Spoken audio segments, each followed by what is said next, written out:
are live, and oh wait, hang on, I gotta play my song. How am I not gonna play? Where's the window? I'm not good at this, guys. Hi, everybody. This is a Brandon Bonanza show. My name is Brandon, and I'm trying really hard to. Let's do this. Let's stop the show. Hey, everybody, what's going on? We'll be right back after these messages. No, what's going on? I don't know, everybody. I hope you guys are having a good night because we're having a blast. Where's the window? I'm not good at this, guys. Hi, I'm really not good at this. There we go. I gotta figure it out. This is great. So I'm digging it. Welcome to the Brandon Bonanza show, everybody.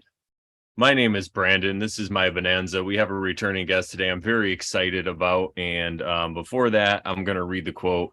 And at some point, I'll figure out how to play the theme song. I'm on location. And it's my laptop, so you get it. But anyway, can you hear me? I hear you great. Lovely. Stunning. Okay. Your voice is like a cloud. The chat, you're good. All right, you're live. All right, perfect. Cool. All right, today's quote is from Dune. It says, in my estimation, more misery has been created by reformers than by any other force in human history. Show me someone who says something must be done, and I will show you a head full of vicious intentions that have no other outlet. What we must strive for always is to find the natural flow and go with it.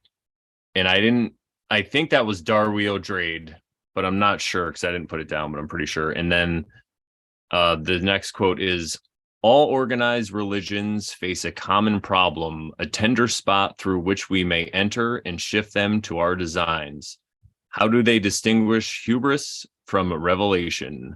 The missionaria protectiva, the inner teachings. That's from Heretics of Dune. So he had some interesting ideas of religion, didn't he?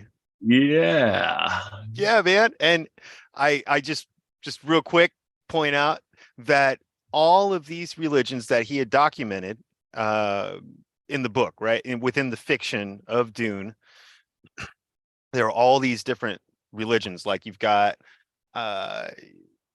what seem like offshoots that are still alive and still functioning and remaining. Like you can see the Catholic Church has transitioned into this like Bene Gesserit thing, and all of the principles of the Roman Catholic Church are all still there functioning. You know, you got the same thing with the I almost want to call them, the Twi'lexu. Am I saying that? Yeah, they say it differently, like Twi'lexu. Yeah. But those guys, they're basically Muslims, space Muslims. But so they have all of these different. I mean, you've got like the what is it? The Zen Sunni. Zen Sunni, yep. Yeah, which is like a derivative of like Buddhism with a little bit of Taoism mixed in, and but the one that remained unchanged this whole time for tens of thousands of years, right? It was Judaism, the one religion that refused to change. And it sort of lines up with what you had just said before, because like, you know, one of the grand things that is revealed in Jewish tradition is that extent into Zionism, the Zionistic belief that one belief must conquer all other beliefs. Why you start out in the Bible with the pantheon of the Elohim getting all devoured by Yahweh. And then in the end, there's only Yahweh Jehovah. Of course, you're going to start talk about the Jays. No, I'm just kidding. That was the nicest thing I could say. I mean, it's very nice. Yeah, there's a lot of nice things you know, say. I mean, like in Dune, their religion survived for tens of thousands of years. Like that is like unchanged. That's I mean, it's funny to talk about the fiction as though it actually did happen, but it is a very fun fiction. And yeah, and it's funny because they maintain their victim status too, and It makes you think, like, is Frank Herbert, does he get it about the victim narrative? Because he's writing it in there, and he straight out says, right, like okay, so they're talking to the or two people, I can't remember who it is, but two people are talking about the rabbi, and start talking about how everything he's doing is this giant victim narrative, and he doesn't talk about a thing unless it is about how it's harmed him. Kind of perfect. Yep. All right. Well, anyway, everybody, this is my good friend Sarkastik Worlock. No, I love exactly what you're saying. That we could talk about that show for hours, or that show, that book, that series, that novel series. Yeah, it's really amazing. Maybe we will talk about it. Who knows? But I'd just like to introduce you. Hey, everybody, the man who needs no introduction, my good friend Sarkastik Worlock. Bada bing. I got to come up with a cool catchphrase when someone introduces Yeah, I me. thought we practiced that before the show. That's why we were late. We were practicing. You screwed it up. Yeah. Sorry. I'm here. All right, take two. We'll do it. I'm just shuffling some cards here. So what have you been up to, man? I talked to you a little bit here and there. We almost got to hang out in person in Rhode Island, but then man, so close. Just missed each other. But I believe everything kind of happens for a reason. So absolutely, I got to do some good hiking that day because I was in that area. So I'm excited about it. That's awesome. It's been great. It's been great. We since then it's just been kind of a really cool revelation roller coaster, like I'm not going to make the joke that just came into my head about roller coasters, but it's it's been awesome, man. It's so much stuff, and it's like I don't really want to get into like details of the thing, but the result of the thing has been lots of stuff that I thought I'd play along with and be cool with, and find out that I'm really not really cool with these things. And it's like, served to sort of solidify within myself a lot of things I was questioning, if these are really my beliefs, or if I'm just being romantic, right? And having this like desire for the romance of the thing. And because that's the thing I see, geez, in myself as far back as I can look, right? There's this desire to aspire to this thing, but sometimes along that process of aspiration, you get it confused of like, are you actually doing that, or are you just aspiring to do it? And I don't know. So there was a lot of that I was able to like settle within myself.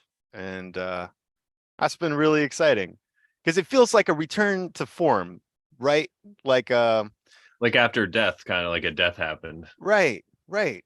Or like you tried on someone else's clothes for a long time, and now you're like really happy to put your old shirt back on, and it's like, this is really comfortable and it's a good shirt. It fits me really well. And that's been fun. So yeah, like through that, it's like kicked off loads of different avenues of study. And when I say study, I sound so intellectual and deep when I say that, but it just means watching the Oversharing show and the random. That's all I do is I just watch YouTube videos and repeat what I say, or repeat what I hear. But yeah, it's been pretty interesting because every time you have a big experience, right, it kind of gives you a new lens on how you can see things, like a new option to see the world in a different light. And so yeah, I've been going back to like Crowley, a couple other people, and just sort of taking a look at it from an angle that yes, I still dislike a whole lot of it, but now I feel like I have some firsthand experience with it. And so now it's a little bit easier to understand, 100%, man. And I'm so happy for you that, because a lot of times some things happen, and I'll just tell everyone what happened. He chopped his dick off. He's now a woman. Happy Pride Month, everybody. This is my gender reveal party. So after you do that, you go through this phase now. But what I'm saying is, like, so the whole like death process, something comes to an end, and at first it seems like you're not really sure what's going to happen after. It could even seem scary, but in your case, I don't think it was too scary. But I think that it's great that you're finding this. And I think that because of it, it's going to cause you to work a lot harder on your own brand. Mm-hmm. You don't have to rely so heavily on me. No, I'm just kidding. I'm just going to grab your coattails to the moon, buddy. just ride you there. He's gonna ride me to the bus station. We're getting on Greyhound, everybody. We're It's going like, to the you're a wizard, Harry, and I pull out my instead of a broomstick, I just have a Brandon. Just mount that thing and ride off into the sunset. Good thing you chopped your dick off. Right. Anyway, let's say what's up to the chat, by the way. What's going on, chat? We got Blue Kachina. What's up? Sijan Fox, Johnny B, Zeralath was in there. Who else did I see earlier? Speedy Lee. What's up, Speedy? Brenda Lynn. Looks like they're having some fun there in the chat. I don't even know how many people are in there. Let's see. 16. Ooh, that's pretty good for a Tuesday night. I just, people ask me, they're like, oh, I'll tell them I have a show. And they're like, do you make money off that? I'm like, no, it allows me to not murder people because I have an outlet. If not, I'd be like in here, like screaming at you guys. You don't want that. Nice to be able to think. It's nice to have double digits. I love it. So I pulled, speaking of Crowley, I pulled some cards from the Thoth deck.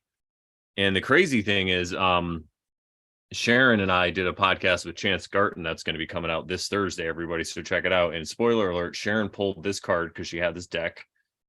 And then that was yesterday. And today she texted me and said she did a card reading and pulled this card again. So the 10 of Cups is something, I guess, that's recurring. It's a theme right now. So maybe because it's 6/6.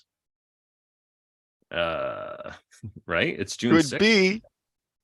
Ooh, and then also 3 cards fell out. So we had that. We have the Prince of Discs. Oh, look at that guy. Oh, that's awesome. Yeah, I love that one. And then also we have the Lovers. Look, it's me and you right off. I was about to say. I love this card because you see sometimes you miss it, but there's like this giant wizard, right? Or whatever he is. He's like, Yeah. I love that. Yeah. Yep. And you have the polarities with the babies coming together. Yeah. Little black boys, little white boys. They don't even know. It's a Martin Luther King card, guys. Look, see? And that's the Grand Wizard right there. I think I just got my show kicked off. That's the end of it. Sharon. We got to go on BitChute now. Yeah, so actually I do have a BitChute channel. I should work on that more.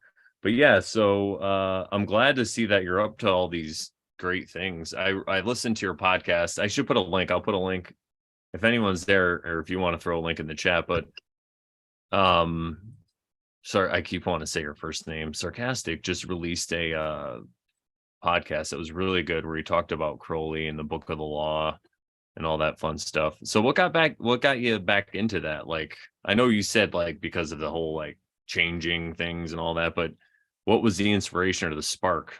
I wanted to look into the practical application of mind control. And I wanted to do it from a perspective of a person who doesn't see it as wrong, who really doesn't have a problem with it at all. And it's really,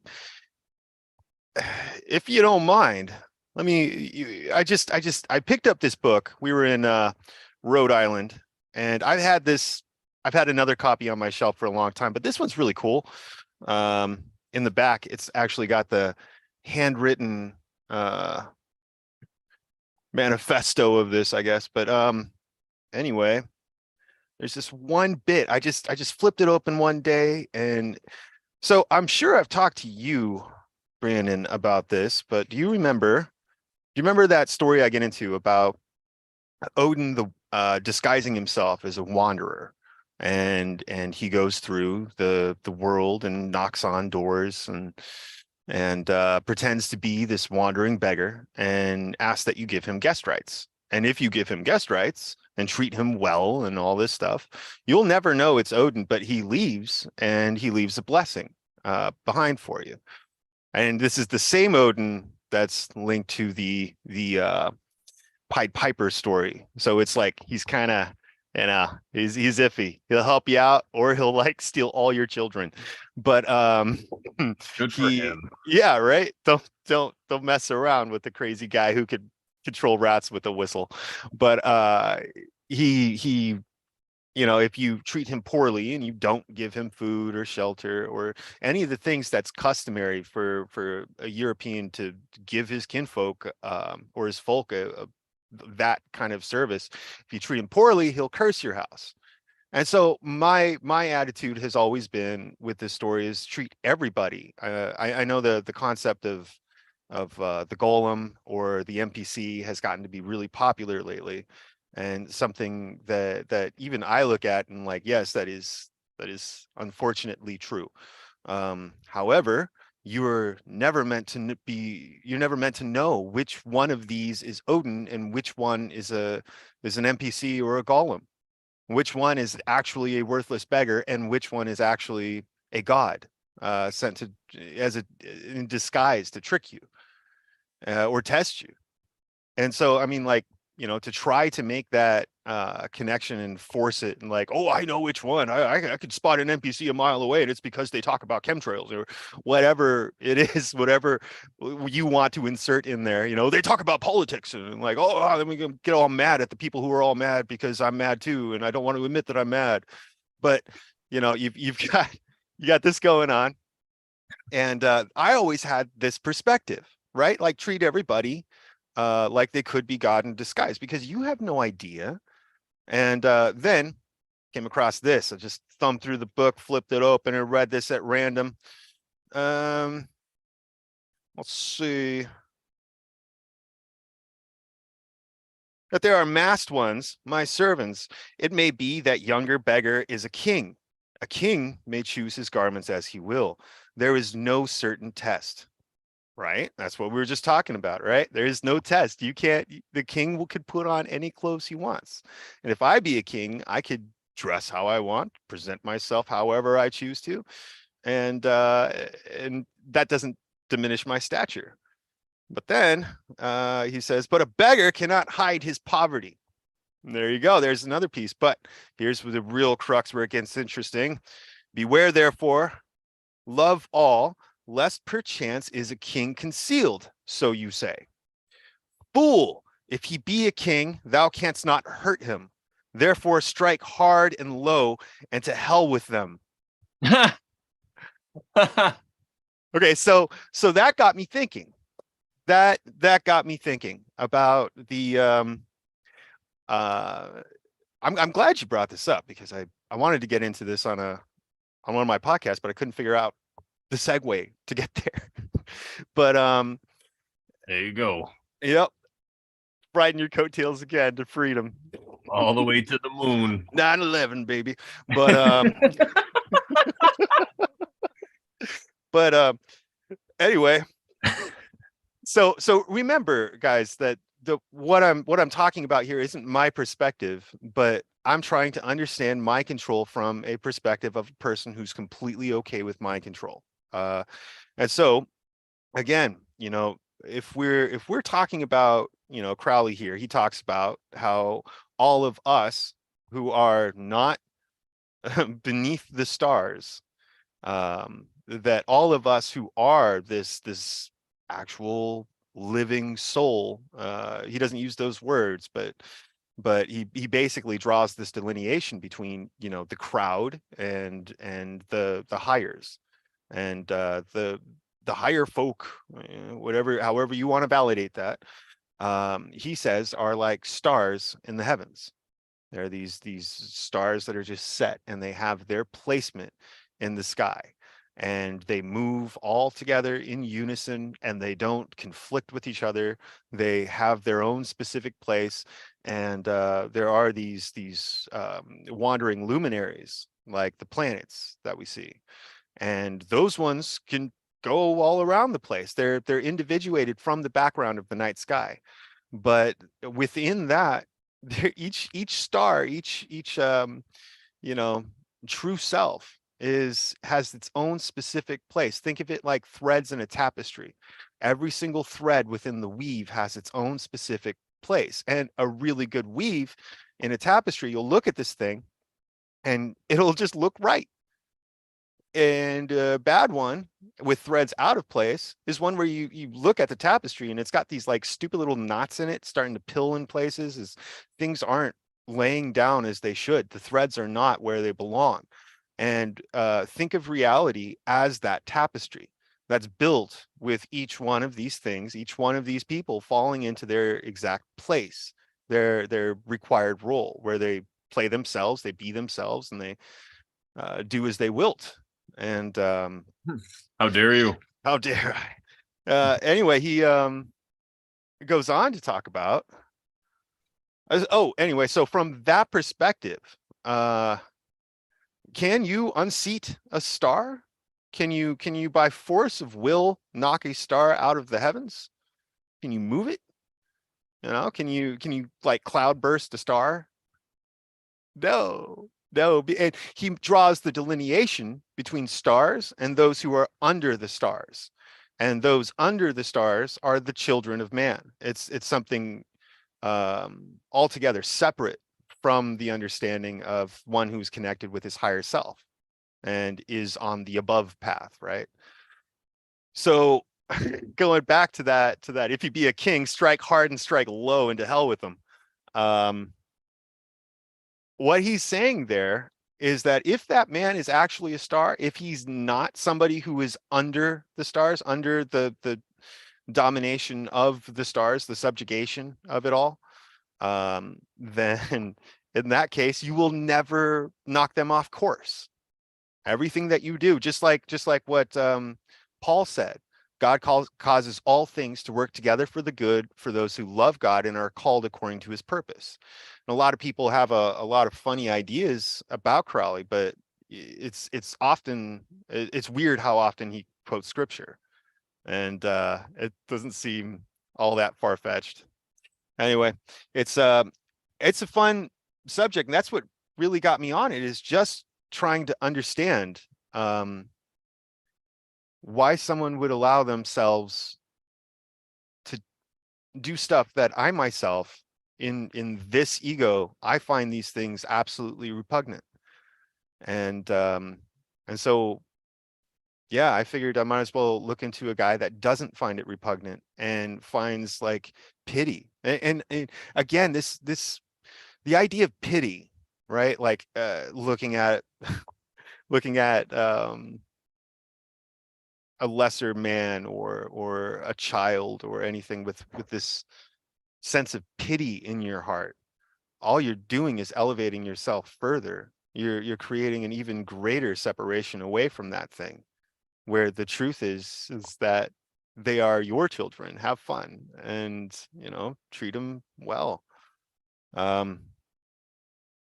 Yeah. So I do find it real interesting to play with these ideas, try them on like a weird ass costume and see how it goes, because I do think that it's more important to seek understanding than it is to seek power.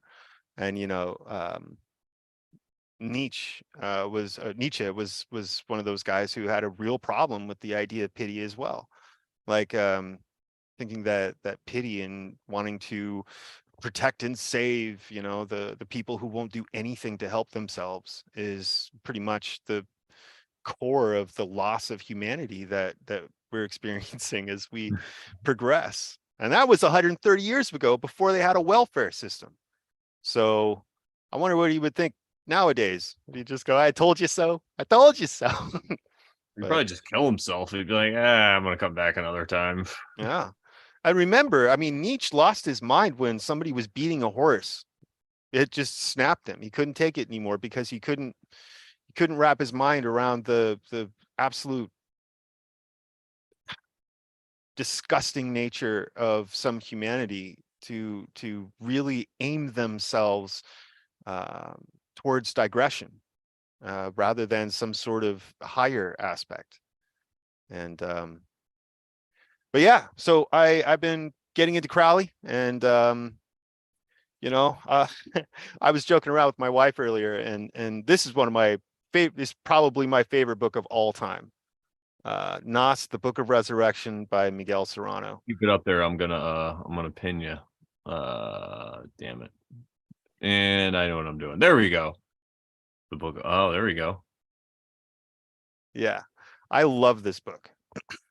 hard to find, super rare. It was But I at that was- bookstore. What's that? It was at that bookstore. No, Oh. no. I wish, but they'd probably freak out if I even asked about his name. No, we don't deal in that kind of magic. Get out of my store. But yeah, I was making a joke with my wife. If I touch a Crowley book to a Miguel Serrano book, will they like catch fire and fight? There's some crazy stuff because they're entirely different. You know, I do find a whole lot of overlapping what is it? Overlapping sources of ideas, right? Sort of like if I said it's a windy day outside, we should do something with that. The application of that is drastically different, or can be between the two of us, right? But the core truth is the same, right? So like I'll say it's like super windy outside and you can go like, oh great, I got a kite right here. And I can go like, oh great, that means I don't have to work with horses today because they absolutely hate it. And you know what I mean? It's all about the application of the truth that's in question. And it's one of the things I've been finding wildly interesting lately is that it all seems to coincide and connect with each other. Like again, in this tapestry where it's all woven perfectly. And I'm finally getting, I don't know, maybe I'm finally getting old enough where I feel like I'm able to look back at the thing and go like, it's starting to make sense. Yeah, like building a puzzle without the picture to look at. And then eventually you put down that one piece where it's just enough now for you to look at it and go like, oh, it's a dragon. That's so cool. I get it now. It is a dragon. It's a smog. Smog. So what are the differences then? Because I'm not very familiar with Miguel Serrano. I know a little bit about it, but what's his whole thing about? Because I get the whole Crowley thing with right. mind control. And also though, there's an aspect of Crowley where some people think where he was like this guy who knew all this stuff, but he did it on purpose to try to like wake people up or speed up the process of the debaucherous times. You know, he's like, all right, let's get it going then. If if we have to go through this time, let's go, you know. But who knows? I mean, that would make sense if he himself wasn't so botched, right? And that really is the root of it. Is you know, I think both are aiming for Overman, but both are, you know, Crowley kind of like, you know, the end result of the Overman, Nietzsche's Overman is this this being that has surpassed morality, has surpassed having to be told what the truth is, who doesn't really care about the truth, right? Because he simply is truth. He's just lives the truth and he is himself. He's free from moral acid and from the virtue signaling that needs to be done. He is virtuous without signaling it. And but Nietzsche also points out that it's has a whole lot to do with aiming for the higher barbarian, that it's not a descent into debauchery, debasement, degeneracy. It's not a downslide into that. See, that's where you start getting into Crowley, Sabbatai Zevi. You know that guy? Yeah, the Frankist stuff. Yeah, where basically, okay, here's another quote from that book. The word of sin is restriction. Think about that. Think of the word of sin is restriction. And so that's an interesting thing. And this comes from a man, this is a Crowley quote, and this comes from a man who says the sole objective for any magical or mystical training is to overcome all limitations. And start playing with what that actually means, to overcome all limitations.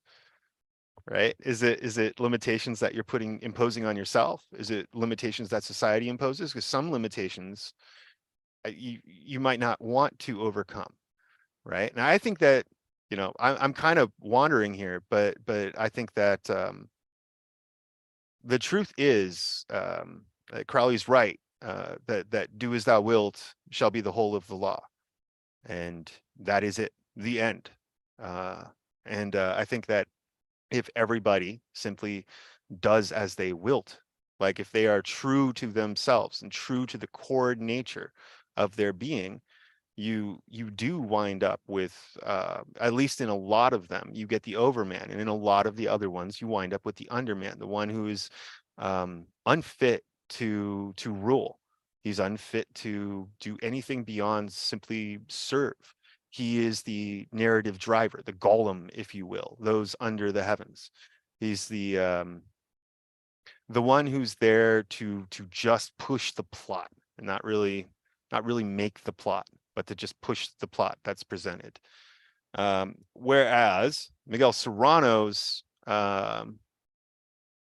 take on all this is that, you know, one should aim to achieve that same overman, but really aiming for the higher barbarian in it, to reach for beauty, perfection within yourself, honor, loyalty, you know, wisdom, these kind of deep things. But it really ties back into a classic medieval romanticism that is kind of lost these days, right? It goes back to the Cathars and the Parzival story, things like that, where there is this devotion to this book specifically. That's what this is really about. It's like a little bit of a metaphor, a little bit of an allegory, a little bit of an essay, all poetic, but it very much is encapsulating the idea of this medieval romanticism,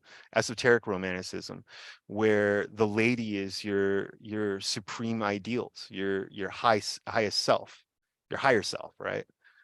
It's the thing that you swear as like a knight troubadour, that you swear your devotion and fealty to the lady and vow to serve her. And one of the things that he really captures in this is like something that's been totally lost these days, and that's the ability to see true beauty without a desire to put your penis in it. How do you do that? That's why I have you on the That's show. I need to know. that's the thing. You know, the older I get, the easier it gets, right? You just stop eating healthy, drink too much alcohol, and you don't have to worry about it so much anymore. I'm just playing. That ain't the way of it. But but it's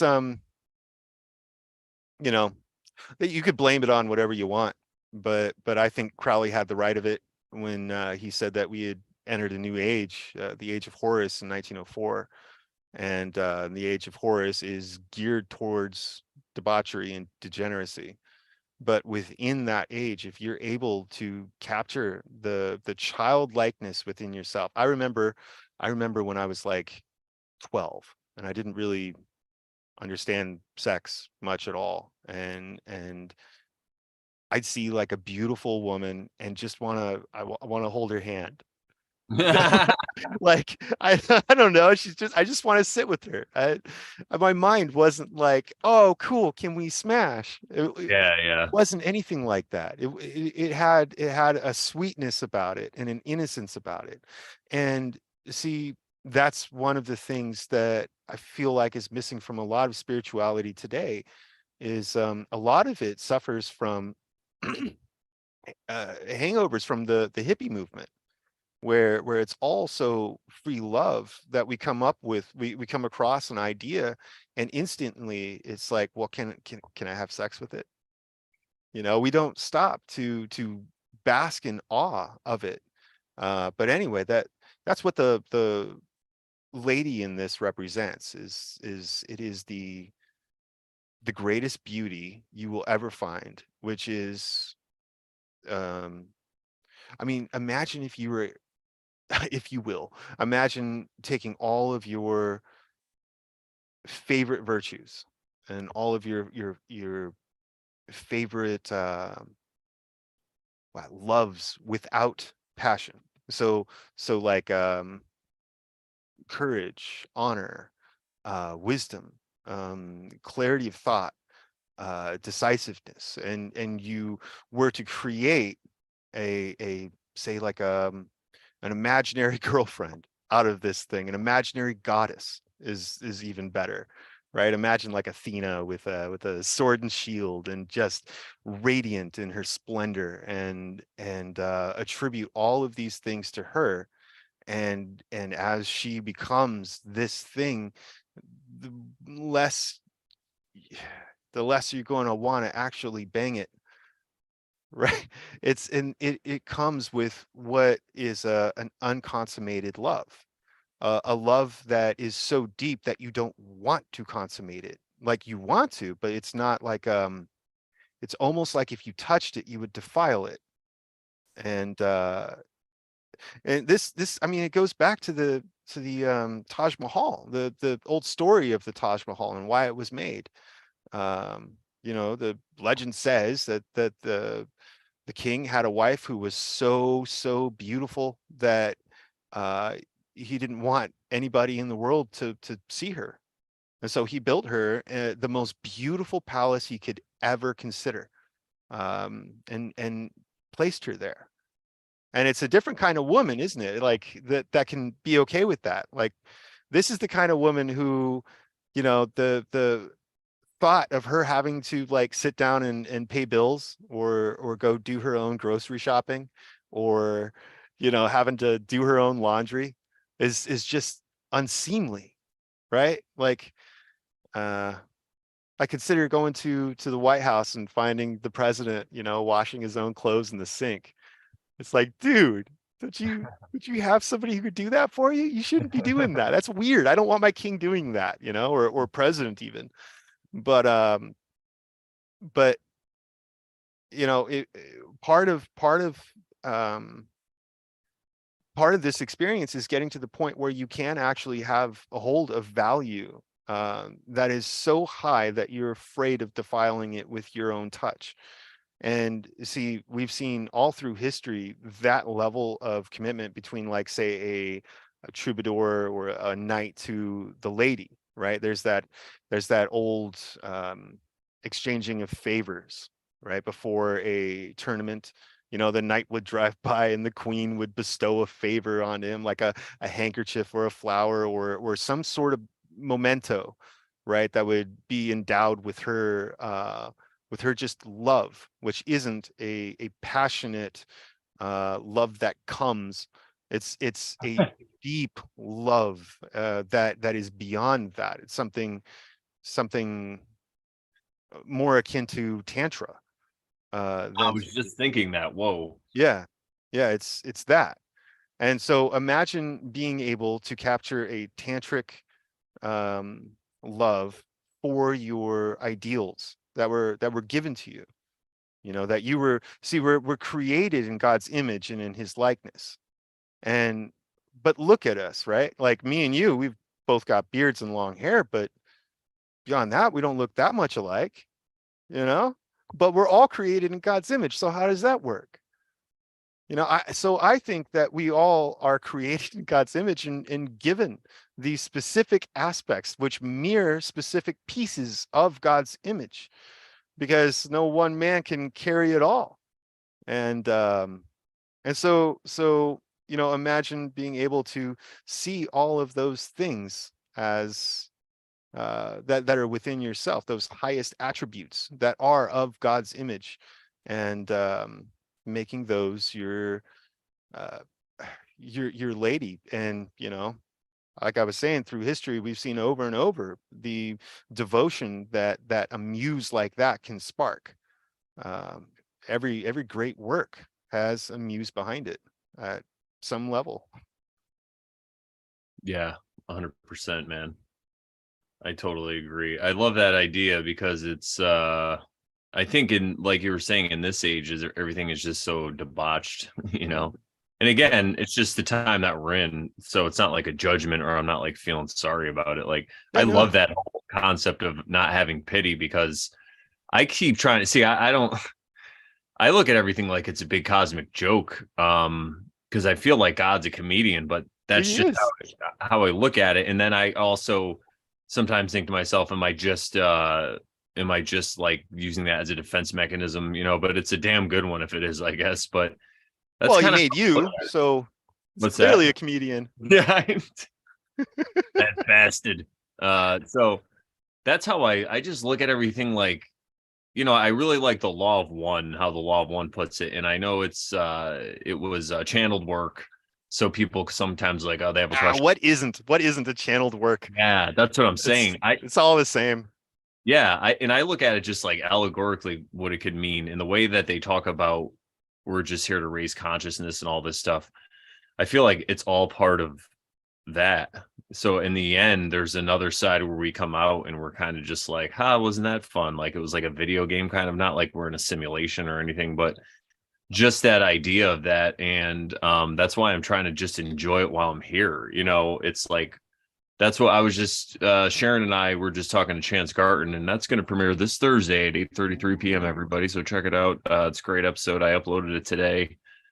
And we were saying, it's like all these religions and these ideologies and stuff, they're always trying to talk about another place where it's better and all this stuff where it's going to send.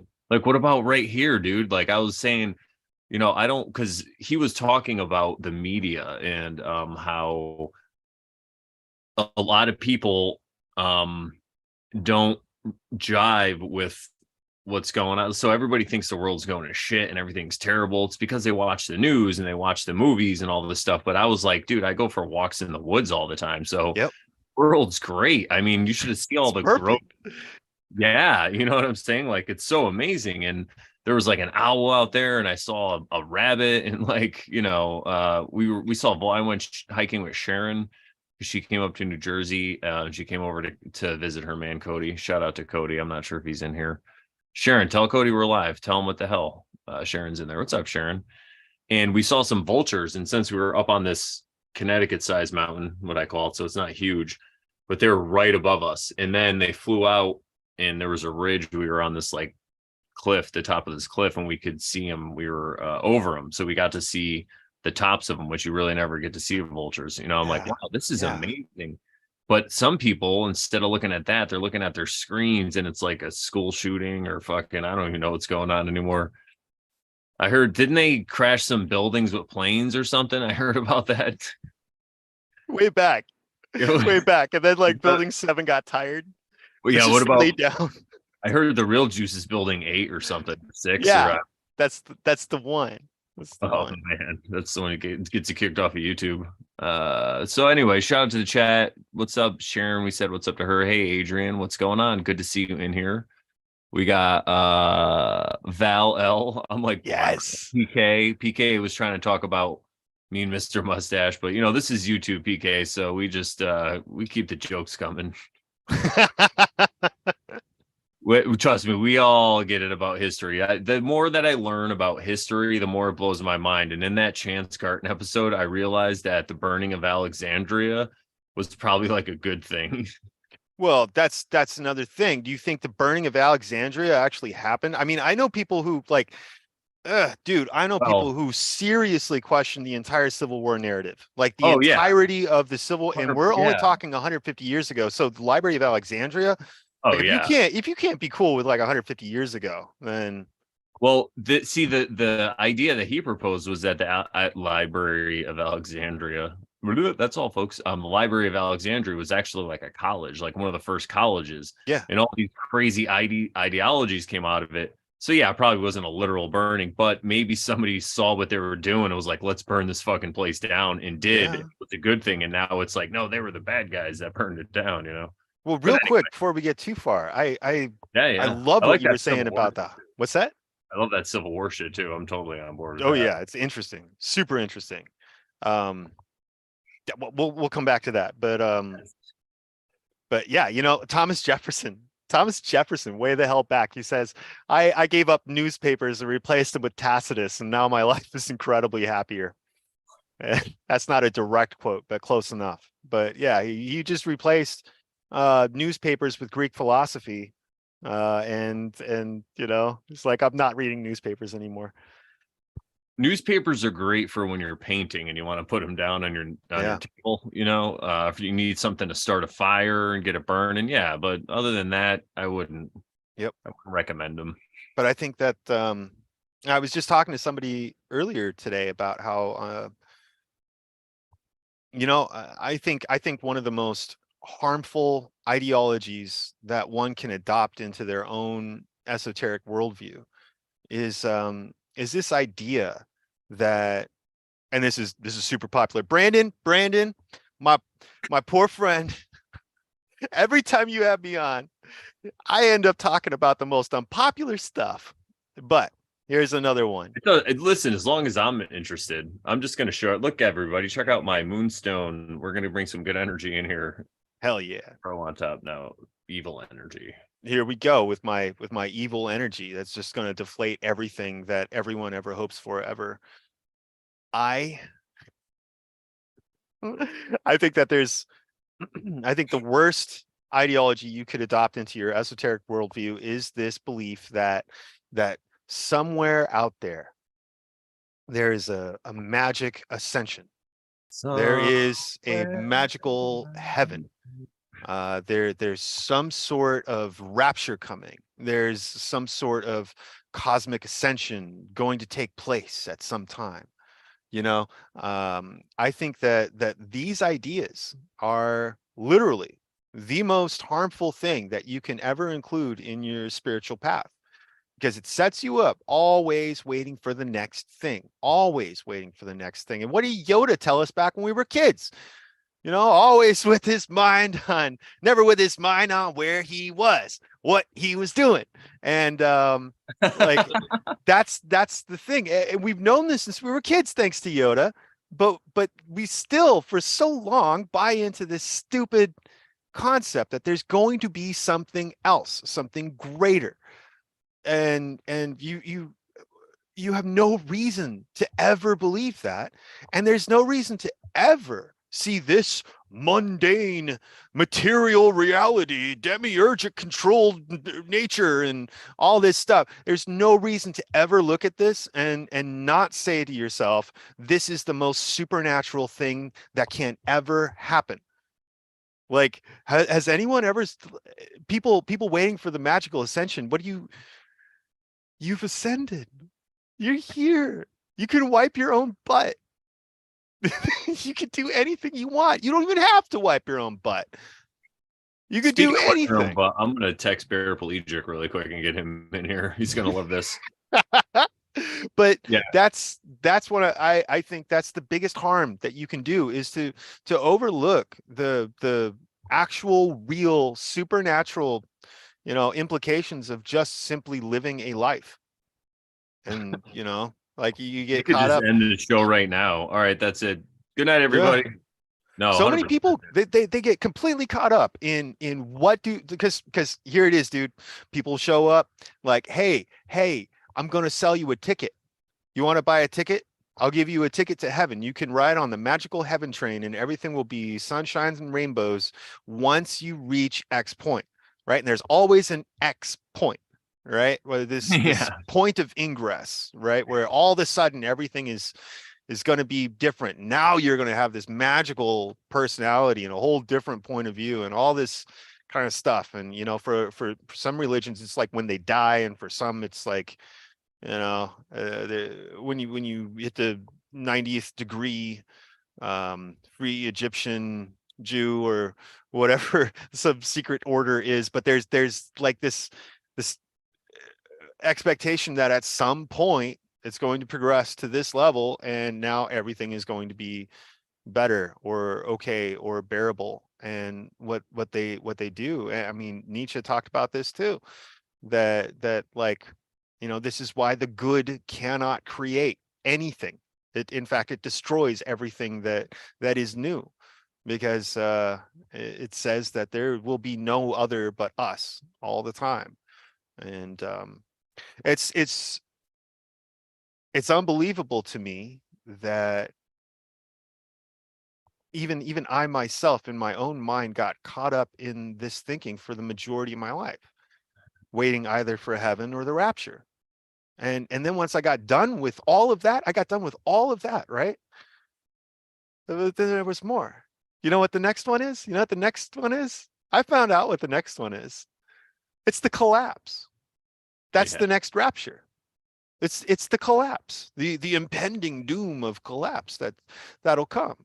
And one day it'll come. And trust me, Jesus is coming back. And it's going to happen. And it's the Already here, hardest baby. thing because it takes the now away, right? Because now you're prepping for later. And exoterically, there's that's just part of life, is you let your present you help out future you a little bit. But when everything that you do is for the aim of the future you, present you is just left sitting there blown away, waiting for this next moment, the next level up, the next big thing that's going to happen. You get led by the nose by people who have that thing. They just grab you by your nose and just guide you around. And then, you're like, oh, I don't know. Why do they call me cattle? I'm not cattle. I don't act like cattle. Well, you get led by the nose to every damn guru. Every shiny idea, you're like a bug that just floats on over there and has to just check out this shiny thing for a little bit. And Like me in a crystal store. oh man, yeah. We went to a gem shop and I whoa, it was the coolest. That's awesome. No, dude, what you're saying is like 1,000%. I'm like on board with it. Yep. So what I could even say to that is like, I have these ideas of like I said, the law of one and like realm earth, and I feel like we are just energy, and there is going to be something Right. beyond this, and it's going to be great, but all in its time. That's going to come when it Right. comes. That's why I don't have a fear of death, but I'm still going to go out into the woods and go hiking and Yeah. live stream, with my great buddies and have a good time and go out and tell jokes and do all these things, because that's what it's about. Yep. Speaking of the demiurge, when we were talking, it's so fresh in my memory, this conversation we had with Chance Carton on the Oversharing Show. Check it out this Thursday at 8 p.m. Eastern Standard Time, the only time zone, according to myself and Sarkastik. Dude, you could be my pimp any day. Yeah, it's the only time zone, everybody. Eastern, get on board. What are you waiting for? But no, yeah, the demiurge, it's just this excuse for people to be victims. It's like, Yes. no matter what form of it takes, if it's your boss, if it is the demiurge, Yahweh or whatever, or Jehovah, I don't even know if I said that right. Forgive me. Or if it's like whatever it is, we're all going to have that challenge. That's what I think the demiurge is for people like us. It's just the challenge. It's the resistance, so we could grow and be something better and raise our consciousness, I guess, if that's what it could be. So it does serve a function for everybody. You just have to figure it out. And once you do, then you really you focus on the present moment and what's going on now. Yep. Focus on the Brandon Bonanza show. Check it out every time it's live. Make sure you subscribe, thumbs up. Guys, come on. See, I'm telling you, I'm such a good little pimp for my show. No, but it really is about the Brandon Bonanza show. So make sure you subscribe. No, it's about, I think, the present and just trying to see everything that happens to you. You could look at it as some kind of teaching, Yeah. all the shit that happens, like Yeah. people die and all this terrible stuff. I don't know. That's just kind of how I look at it. And again, maybe it's a defense mechanism, but maybe, I don't know. Look, let's be real here. We get into magic, right? Ooh, we start studying the esoteric mysteries and trying to learn the ineffable secrets of the universe that mortal man cannot fathom. And I will know the 47 names of God, and like all of these different. I'm going to learn Enochian, right? Like you get into all this kind of shit. It's and then really all you're doing is giving yourself a framework for how to be okay, how to function in this life and be the best at it. And like, dude, I don't know honestly, I hope it is possible, but I don't know if it's possible for someone to like light a book on fire with their own energy. I've heard about this stuff.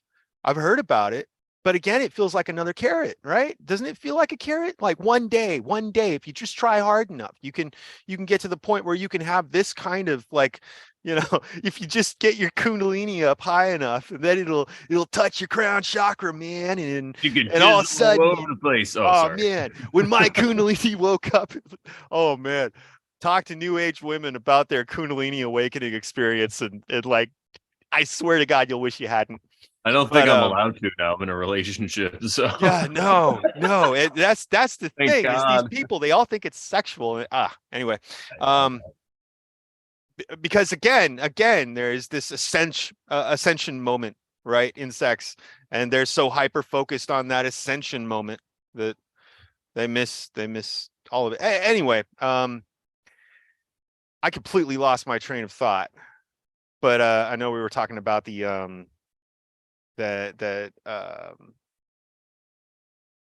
I well, can give a shout out to the chat really quick if you'd like. yeah, It's been a save while. my ass, dude. And, yeah, I'll figure it out. What's up, Val? You know what? I was looking at it on my phone earlier because my contact lens situation is kind of weird right now. I took one remembered. out, I so. remember.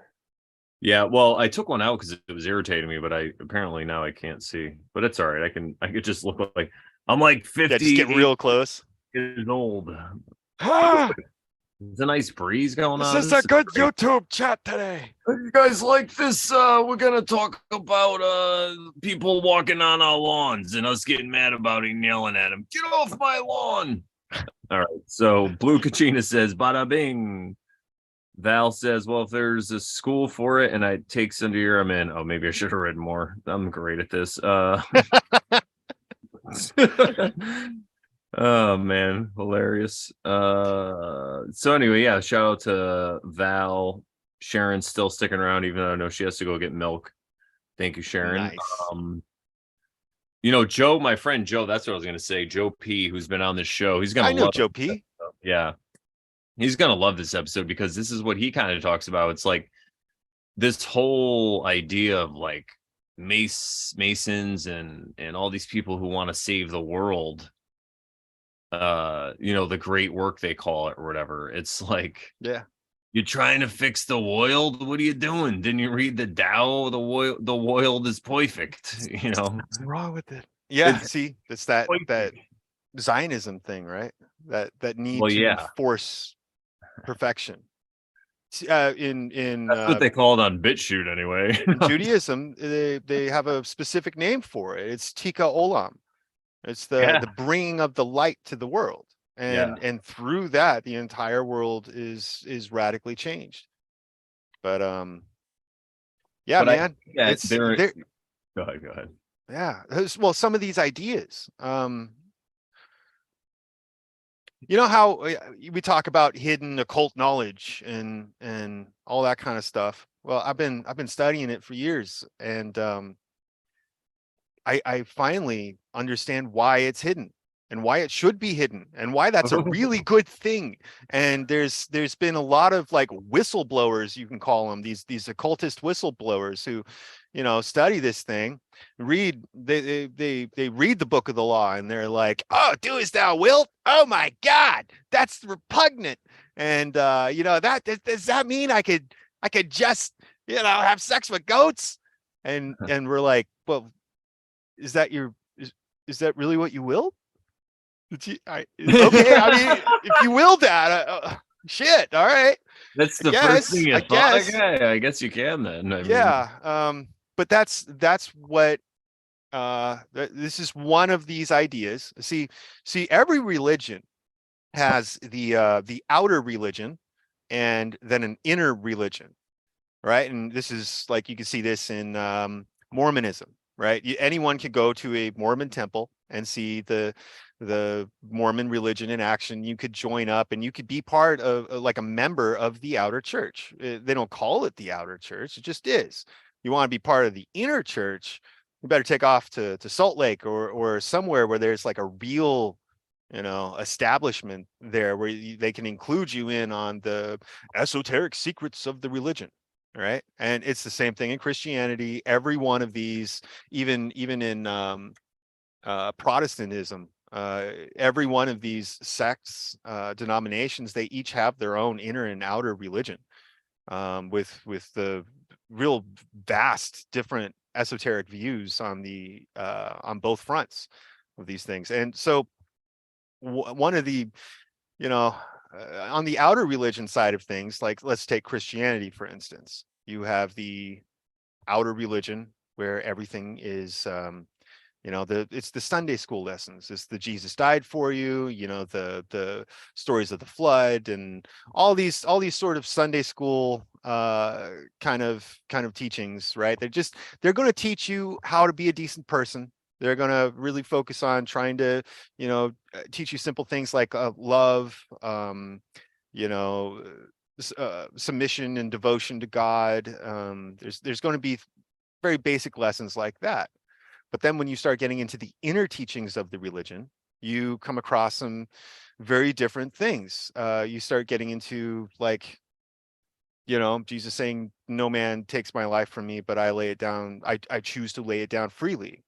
You get into like, the whole teaching that we are the body of Christ. And, there's loads of things on the inner religion. And, one of the big things I think every outer religion has is this sense and desire of good versus evil, and we are good and we are going to fight the evil. Part of the greater, the inner religion of the most of these things is this realization that good and evil are just simply there. It is all one. Sort of like, you're a fan of the Kabbalion. The Kabbalion points out that, each extreme end of the pole is still one pole. Each extremes, the two extremes are only different in degree. The degree is the only thing that separates like life from death, or however you want your two extremes, but the two pillars, right? But the two pillars are actually one pillar because it's housed within the one temple, which is like what's really represented, the two pillars of masonry, is that you are under the heavens within this earth, on your checkerboard floor with the Yakin and Boaz. You got your two pillars, the white and the black, and but they are both within the covering of heaven. And It's so like the a realization, yeah, like but a big then capital U with the bottom just buried, and you just see the two prongs sticking up. exactly, and the see that right there is one of those occult secrets that you can't really let slip, because the second you let it slip, see, they asked Jesus one time, he gave this parable, right? And his disciples got all frustrated, and they're like, Jesus, why do you do that? Why do you talk to people in parables? And because they can't understand you, right? Like they've got no idea what you're saying, right? You know that? And Jesus is like, dude, I talk to them in parables so that they won't understand me. I intentionally hide the truth from them in parables because it's not given for them to know. It's given for you to know and you understand, but it's not given for them to know, because if they understood, they'll be judged according to the measure of their understanding. And then he goes into the parable of the talents. There's like, it's what I'm talking about. These deeper ideas, these deeper understandings of, like, say, good versus evil is the outer religion, and that remains true on the inner religion. However, the inner religion is capable of recognizing both aspects as being the one God, right? And it's like, that's at least to me, that's where it gets really interesting, because when I found this stuff, I wanted to scream it from the rooftops, and I did, man. I was on like I think the first streamer that I got involved with was Owen Benjamin. I was all up in his chat, just yelling shit, at the top of my lungs, like, no, you got it wrong. God is all things. You think God has cancer and needs to like cut out the bad stuff, and I'm like totally saying all this stuff, and then you know, I realized you can't say it out loud. It's not given to everybody to know these things, and you are creating a big problem in somebody else's life by trying to introduce them to the inner religion, you know, to deeper understanding that they're not wanting, not capable of, or it's beyond them. No, they just don't want it. That's the thing. And yeah, don't kiss people who don't want you to kiss them. That's what my dad told me way back in the day, and I'm like, all right. Jesus was basically being like, "Don't be a buzzkill, man. Don't you're buzzkilling their good time over there. You know, like Yeah. you know." If you tell them the truth, I'm gonna have to make more wine so they forget. You realize how much urine that takes? And I'm just playing. Hey, that's a cool pipe, man. Oh, you're making me jealous. I want my pipe, but it's upstairs. I'm in the basement anyway. The whole house will smell of pipe weed. Yes, my good friend Sharon and Cody got this for me as an early Realm Entrance Day present. Nice. That's awesome. Yes, this on July 2nd, it'll be 47 years for me in the realm, if you could believe that. Wow. I'm gonna be 40 this year. Ooh. That's weird. When's your born day? September. September what? Can you say? It's You the 15th. So Ooh. like sometimes I get Yom Kippur on my birthday, and I am the spotless lamb who was led to the slaughter. I am a noble sacrifice. Not really. Oh, Sharon said Cody got this for me, so it's Cody. Thank you, Cody. Way cool. Yeah, it's really cool. I feel like a wizard. It's about time to light up the pipe. Yeah, I should have worn. Well, I guess if you can't smoke in the basement, I get it. That's fine. So, how is the new place? I mean, I see I these love it. pictures and all that stuff. You must. I recognize that table back there. I've sat at that table. Yeah. Everybody. That table's been blessed by the rumpus of the Brandon. Yes, that was an epic hang. Oh my god! Do you know Adam just had another baby? And he's like a bunny. Way to go, man. Yeah, That's like awesome. like a day or two ago. So yeah, congratulations. Wow. Shout out to our good Way friend cool. Adam, who's been on the show. He had a daughter, and yeah, full Lotus birth and everything. Wow. I'm sure he'll be on the Oversharing show to talk about it. That's And awesome. he ended up doing it in a hospital, but he still got everything his way. So Of course he did. yeah, of course he did. Okay, so this is another Crowleyism. A man But- doing his true will has the inertia of the universe there to assist him. Okay, so your true will isn't just your desire. It's got nothing to do with desire. It is the purpose, the function that you were created to do, that you are the best at, the thing that you do, that when you get into flow state with this thing, you just come alive, man. And it's who you are. You're acting out of who you are, like you really are, because all of the things that are written on the tablets of your heart, you're bringing all those things in line with action, right? Because like, you know, it's sort of like what Paul said, faith without works is dead. It's just pointless. But it's the combining the esoteric tablets that are written on your heart that you got to take the time to discover and learn what they actually mean and like apply them, and then you get to act out of your true will. And so Adam is one of those dudes that guy is doing his fucking true will in this, so of course he gets his way, right? It's like it is the way I see it, the entire world bows to stars, beings that are actually going to do the thing, right? And like every generation, you really only have a dozen or so of these people who are really, really going to do it and take it seriously and apply this to every minute of their day, to actually live from the core of their nature, and to not cover it, to not abandon it, and just to walk it out, even if it doesn't make sense to anybody else. Jung talked about this too. said that to the extent that a man is untrue to the law of his being, he has not fulfilled his life's purpose. And I think that Adam is one of those guys that is like really walking his true will. And it's no shock to me when that guy gets everything he wants. It's like, of course he would. Yeah. That's the rules. And yeah, there's going to be total opposition. He's going to have a fight. But that's the thing is like that dude has such a strong will and such like his cause is like one of the most just ones I've heard of from like normal everyday people. I think I got so much respect for that guy. I think he's way cool.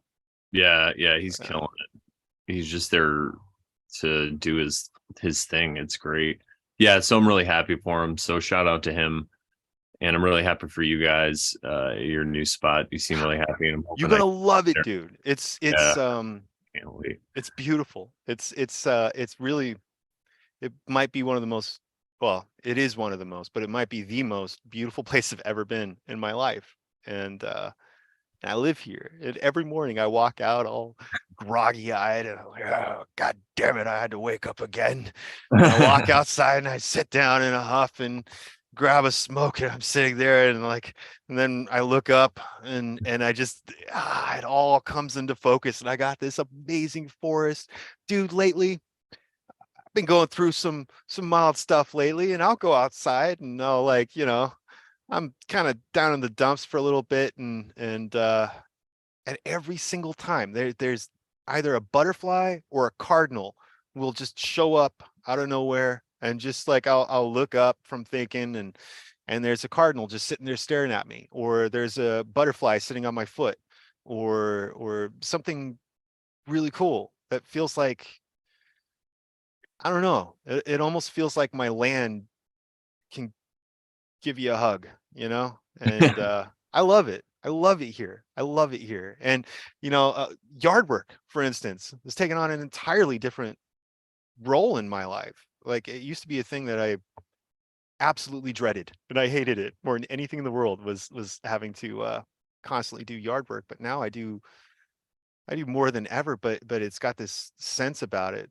that's like, without being creepy, right? Like, again, I was talking about that unconsummated love, but it feels like a young woman that I'm like getting dressed up all pretty, and trying to like, I'm just gonna trim this a little bit, I'm gonna move this a little bit over here, and you're like doing all this fun little maintenance, but every bit of it feels like you're helping nature expose how beautiful she is. And I love it. I love it here. I think it's one of the best things that ever happened to me. You sound like a salesman for your land. Are you selling your property? No, it sounds amazing. Yeah, we're always like, forest people are like, well, you should move to the woods, bro. Yeah. You ever see that movie Funny Farm with Chevy Chase? Oh yeah. Yeah, it's like that when all the townspeople act like it's a really awesome place when they're all a bunch of D-bags. Yeah. Yep. Actually, I came up with a term on that podcast yesterday too. Everyone says there's like loosh farms and all this stuff. Like, they're stealing your loosh. I was like, yeah, I was like, the people steal your loosh, they're loosh bags. Loosh bags. You dirty loosh bag. Yeah, so Crazy Lucia. It's Exactly. that actor Robert Loggia. Yeah, Robert Loggia. For Robert Loggia. Yeah, Family Guy, I think it was. Oh man. So what do you what's on the horizon for you? What are you going to be working on? Because I know you continue, or do you plan on keep doing that podcast, or Yeah. I think change the name. I and- pinned it, by the way. It's in the comments for people. Nice. You Thank put the you. link in there. Thank you. You're an excellent pimp. And Your wife, you have your a wife very helped me. You put the link in there, so she gets the credit. I just pinned it. okay. Well, you're pin arm I'm a is pin strong. pimp. Yeah. But yeah, I want to keep going with that. I'm still working on a book, but to be honest, I think I'm 5 years away from that. Where I'm at right now is I would like to do an online course about and this isn't like an official announcement, I still have to write a syllabus. Still have to, this is probably a few months out at least, at the very least. I would like to do an online course about occult symbolism, and Ooh. just mostly for, say people with like a quasi-Christian understanding, or somebody still having a hard time dealing with the whole duality of the thing, caught up in the good versus evil and the need to,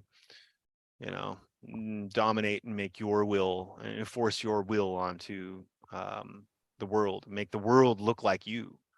But I want to do a course on that, and break down a whole bunch of different esoteric disciplines and schools, and just kind of go over what all of these things actually mean, because like Twitter is the occultist worst nightmare, because every day that I go on that place, I am dumbfounded with the incredible lack of wisdom and incredible lack of discernment in all things having to do with occultism or esoterica.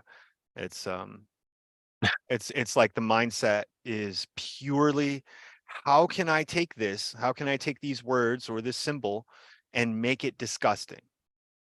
And Odin said in the Havamal that the miserable man and evil-minded make of all things mockery. And that basically is it. These are evil-minded people that are just seeing everything as evil because it's what they have in their mind. And so they project it out on the world, and they're incapable of seeing beyond duality. And if I can counterbalance that a little bit, and bring a little bit of actual reason and logic, and not in a, oh, you don't have to fight anything, because we get it, right? We're big fans of the Bhagavad Gita. We understand what it means to see that none of this is true evil. It is all Vishnu. It is all Lord Vishnu, and Lord Vishnu wants you to fight now. And it is your role to go fight over there as an All avatar of right, Vishnu. let's go. You go Hand me fight a an rifle. avatar of Vishnu over there. And Yep. Mark said, go fight. And so like we get it, right? But then, this understanding takes the personal out of it. It's no longer personal. Now it is simply a function of your being to take that battle, address that fight, to wage that war. Is just part of who you are, rather than something you have to put on. So yeah, I would like to teach on that. I'd like to keep that podcast going. I only really want to What's do the it. name of the podcast, by the way? Sharon asked. The first one was Lo Mein Jik. It's a little play on words with high magic, except I didn't want to do low magic, because that just seems like a lack of creativity entirely. So I'm like, what makes sense? What can I play with the word low? Oh, Lo Mein Jik. It's it's the worst pun I could possibly come up with. And so I just did it, right? It's like a personal humiliation ritual. But I didn't mean to keep it that. So I'm probably going to do it. We've been playing with the idea, me and my wife have been playing with the idea of calling it Sark's Ascent into Madness. Nice. But Oh, good. I thought you were going to call it Brandon Bonanza too. I was the electric boogaloo.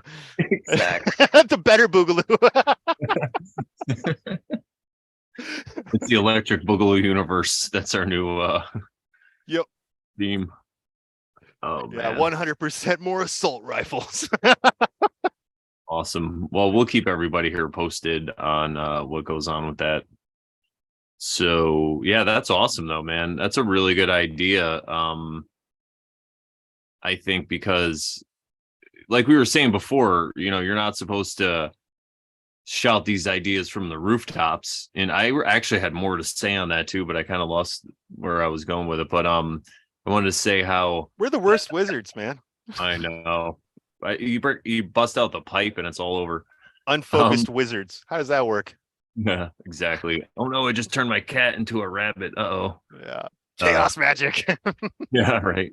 Actually, I turned them into two good sleeping kitties. They're both nice two black cats sleeping, which is great. Yeah, but I kind of felt that way when I came across this information at first too. I'm like, oh, it's people just need to hear it. It's all this hidden stuff. It was hidden because they're trying to hide it from humanity Hmm. because they're evil. And then you're Yep. like, oh wait, these people, they're just gonna take their frame of mind, their worldview, and then apply it to this to see how it can help them, you know, Hmm. which I was doing with it too, but more in a way to like heal myself and stuff. But they might want to get like a Lamborghini, you know what I mean? Yeah. Or like have sex with somebody or something and then Yeah. use these things like Or psych with a goat. stuff. Yeah, or with a natty. Well, think of, Yeah, go ahead. I, when was this? This was 2020, I think. I started playing with this idea of just, because I was still into like the global elites and all this kind of spooky shit, right? And so There you. I started just playing around with this idea because it's fun. People should have fun. Try to have fun. Play with things. Anyway, I was playing with an idea that I was having fun doing, people. And what scenario can I come up with? Just even if it has to be like sci-fi as shit, what scenario can I come up with that would justify all the stuff that gets decried about the global elites? The suppression of technology, the murdering of people who come up with 0 point energy devices, right? Like those people always go missing and their paperwork's gone. Every time like there's a cure for cancer, right? They're that guy, the FDA will burn his paper, and there's all kinds of stuff like this happening all the time. Really quick, let me just cut in because I think you might find this a little funny. When I was in the Marine Corps and I was getting out, everybody's like, "Oh, what are you going to do when you get out?" And I would just tell people that I was going to go to work for the oil companies, and Yeah, I was going to be hitman for the oil companies. perfect. For anybody that comes up with an engine that's like too efficient or whatever, however, Right. and they'd be like, "What?" And I was dead serious. Yeah, it was great. Yeah, Anyway, people are figuring out how to run cars on water. I'm just going to go out there and just whack them. yeah, I heard it pay the benefits. The benefits are amazing, They pay you in oil. all the oil you can stand. Yeah, get your weight in oil. Anyway, holy shit. I know you were talking about where you were in Yeah. 2020. Yeah. Yeah. Yep. So I was looking at these things, trying to come up with a way that would make it okay. Like, how could I justify this, even if I have to like stretch to some weird sci-fi fantasy thing? And one of the things I came up with real quick, real easy, and kind of a dirty thinking method was jumping straight into this idea of what if the ancients were right? I mean, and this goes back, Brandon. This ties into that Library of Alexandria thing we are talking about, how they burnt it, right? And then like we get so mad, or at least I used to get like so mad. Same thing with the Vatican vaults. I would get like, dude, I would stay awake at night wondering what the fuck is in there, and like being so Like mad that I meme, don't get to know, and that's just not fair. like that Throwing a meme little with the bit, guy who's laying and she's like, I think she's probably thinking about other women. I'm like, what's in the vault? what's Yeah. in the fucking vault? Sorry. Yeah. So like, thinking about that, Library of Alexandria, all these different terrible things, the suppression of everything, and this like push towards degeneracy and eugenics in action all the time on people, and it's weird. But looking at this stuff, how could you make sense of it? Well, let's just say that the ancients were right, and you really can create chimeras. Like there were, let's just pretend that there were real living actual minotaur living out there at the end of the last cycle, right? And they're like just tropping around. It was cool for a little bit because these guys used to work for the Greeks. You could hire these minotaur as mercenaries, and you know let's And just if somebody say, comes up with an effective engine, you can have the Centaur yeah, whack 'em. Sorry. yeah, there's loads of stories about all of this getting out of control, right? And what did the Bible say about the at the Tower of Babel? Like, what did God say about this? He's like, oh shit, they're all of one language. They're all of one mind. Now, nothing that they put their minds to can be withheld from them. Like, so this God himself admitting that he can't withhold anything from these people because they're all of one mind. They've got the knowledge and they're able to apply it.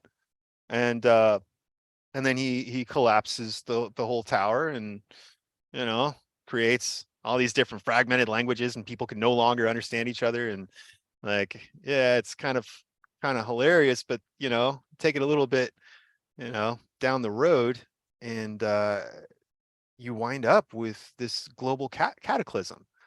You know, it's sort of like, you know, our friend talking about the Phoenix event or the Yeah. global flood in the Bible, or, you know, any of the many global conflagrations that have happened.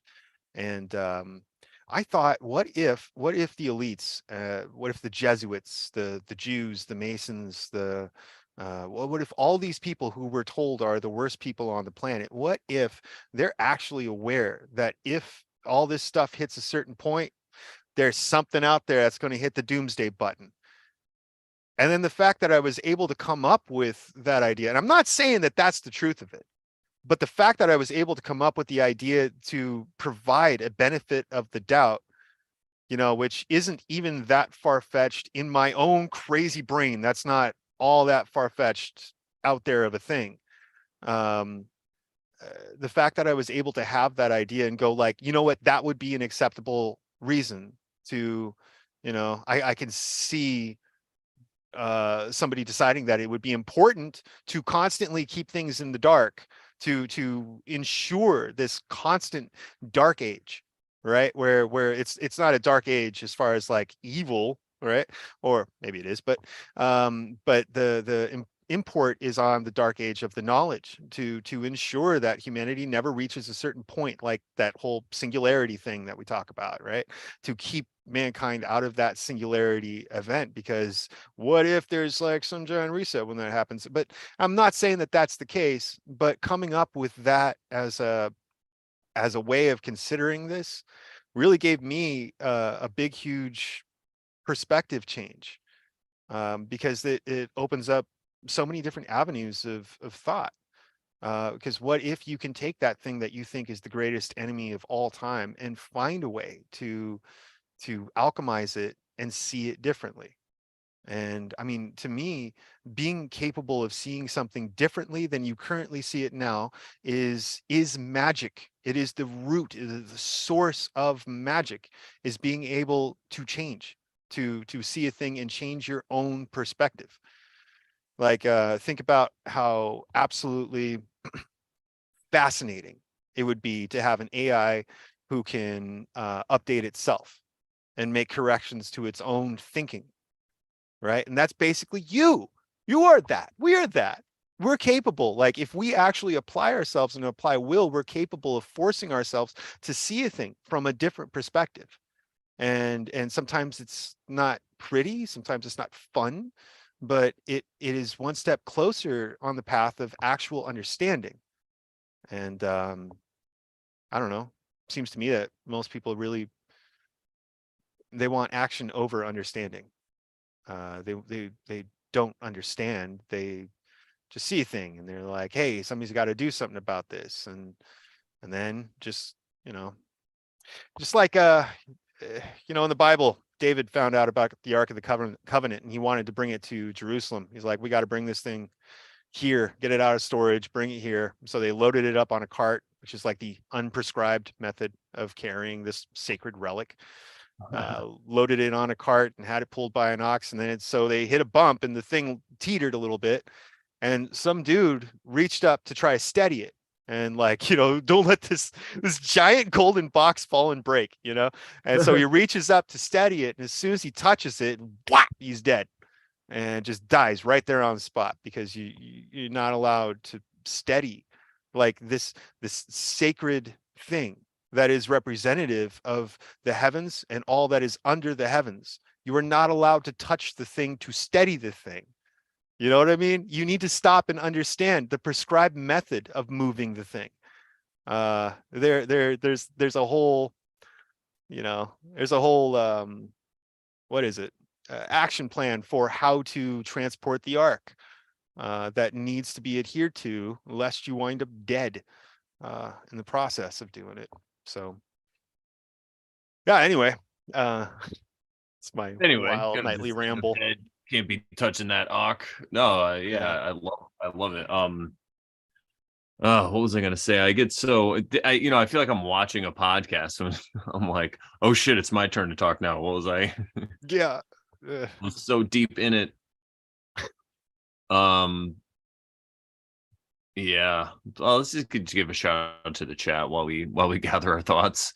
Wizards versus Warlocks. Yes. Oh, that's what I was gonna say earlier with the Tower of Babel. It would have been a lot easier instead of just teaching everybody different language or just making everyone speak different languages. God should have just invented politics and it would have been fine. Yep. Well, thank you. Yeah. Maybe that's what he did. Maybe that was it. I think that needs to be a bit, I think. Yeah. True. Well, I though. think it like Or in the truth, NFL. He created the NFL. Yeah. Like, fuck you. You like I the think, Red Sox? yeah, in truth, he created different mindsets, right? Look at races, for instance, and not to be racist, right? But look at different races and cultures, right? But even within a single race, you can have multiple cultures within one race. And so I think that what happened in each one of these cultures has their own mindset. Like my mom is Dutch Indonesian, and she used to make jokes all the time about how that's the one culture incapable of matching clothing. They just can't match their own clothing. But it's a mindset, because it doesn't matter, to them. It just really doesn't matter. And each culture has its own understanding and worldview, like an entire way of viewing everything, and from that view they act.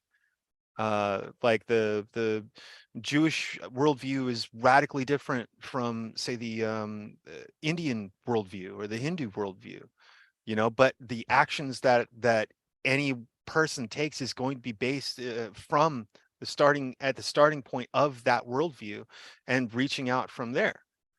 And I think what happened is that Yahweh Jehovah showed up and bam, because they're all of one mind, they're all of one worldview, they have one shared understanding of reality. And then because of that, they're able to like fluidly work within the fabric of that reality. But I think what happened was he basically did what he does. I mean, because he is literally Satan. So he is the divider. And there's nothing even bad about that. That's not even a bad thing. Do you like being a man? I do. So thank you, Satan, the divider who separated man from woman, and created these. Look, it's one. Now it's two. Hey, talk about Yeah. man.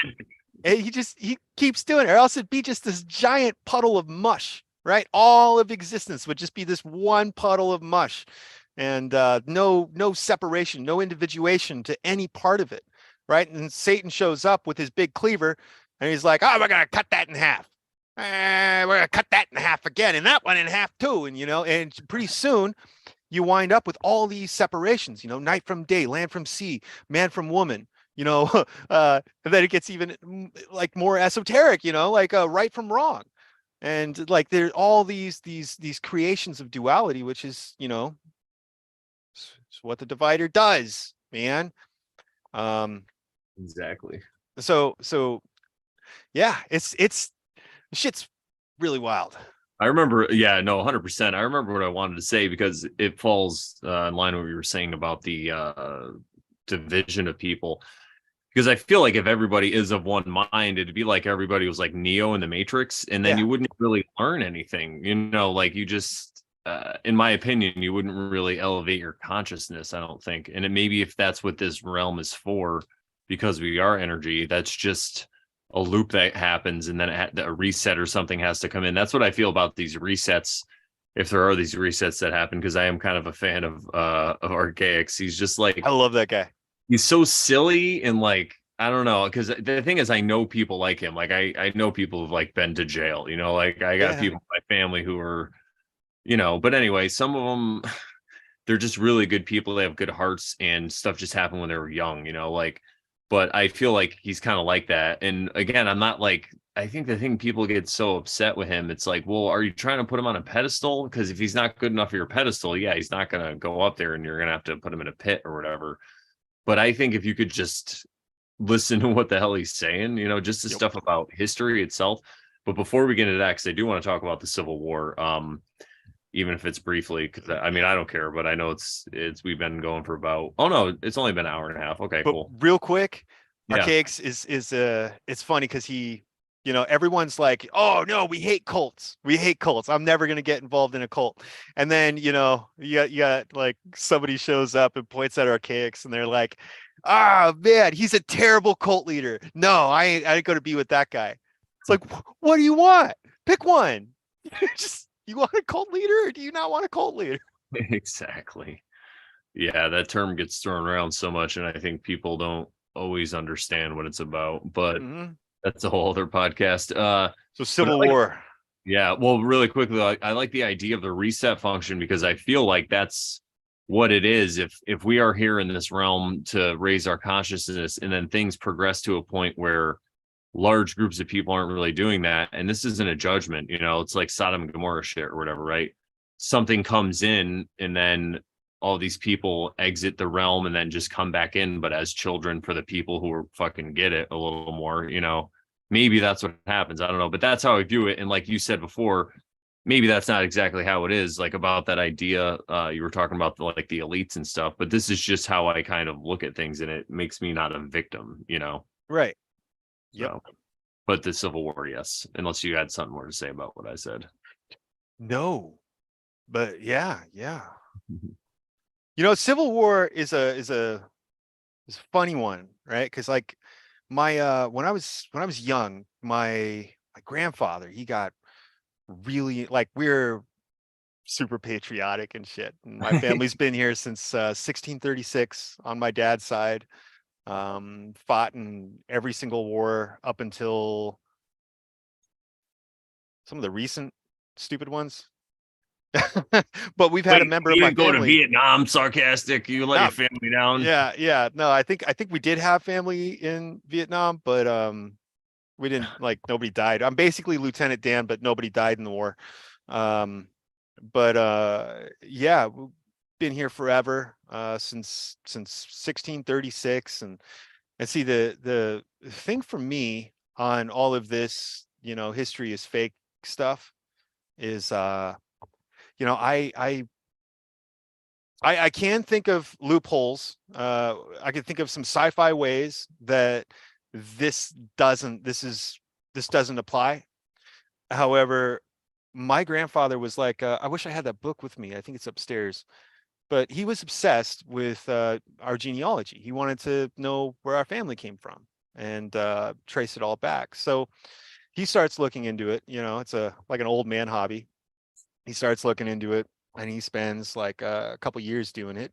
Finds his long lost third removed cousin or something like that, and then he goes from there, joins up with this guy, and starts working on this family book with and it's you know, loads of stuff from the Library of Congress, lots of family letters. I upstairs, like if you go to, you know, so it's basically my entire family tree going all the way back to, I think 1610, something like that. But yeah, going way the hell back. And I've got letters from family who was in the Civil War, who like wrote letters to family members, and these are now in my family book. And it's wild because there's a lot of stuff like that for me. Again, with the 1903 reset, that's another one. Is like, I've got a family book and none of this is mentioned. And it's like, I'm not saying that it's not true because my family book doesn't say so. I'm just saying it's odd to me. It's difficult because it kind of takes for me to accept that to a grand massive level, because I know that all history is fabricated on some level. The Greeks knew all history was fabricated on some level, and the historians said that about the histories that they were writing themselves. Yeah. You know what I mean? Like this is Bronzo known. picks. History is just a story, you know, and that's just the way it is. But uh you know, it's just funny looking at like my family book and not finding any record of any big to do, any real happening that went on in the 1900s.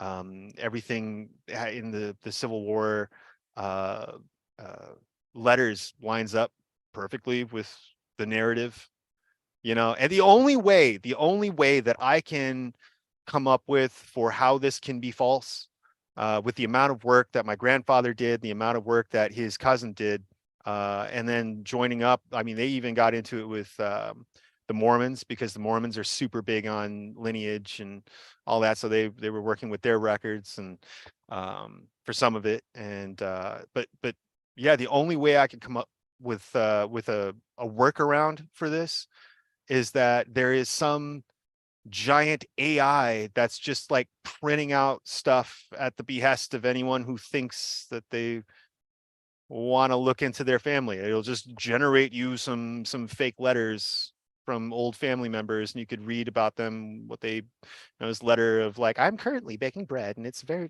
you know, like, but these are handwritten letters. I mean, that's the only way I could think of that my family's letters back and forth to each other would be capable of being censored to that degree.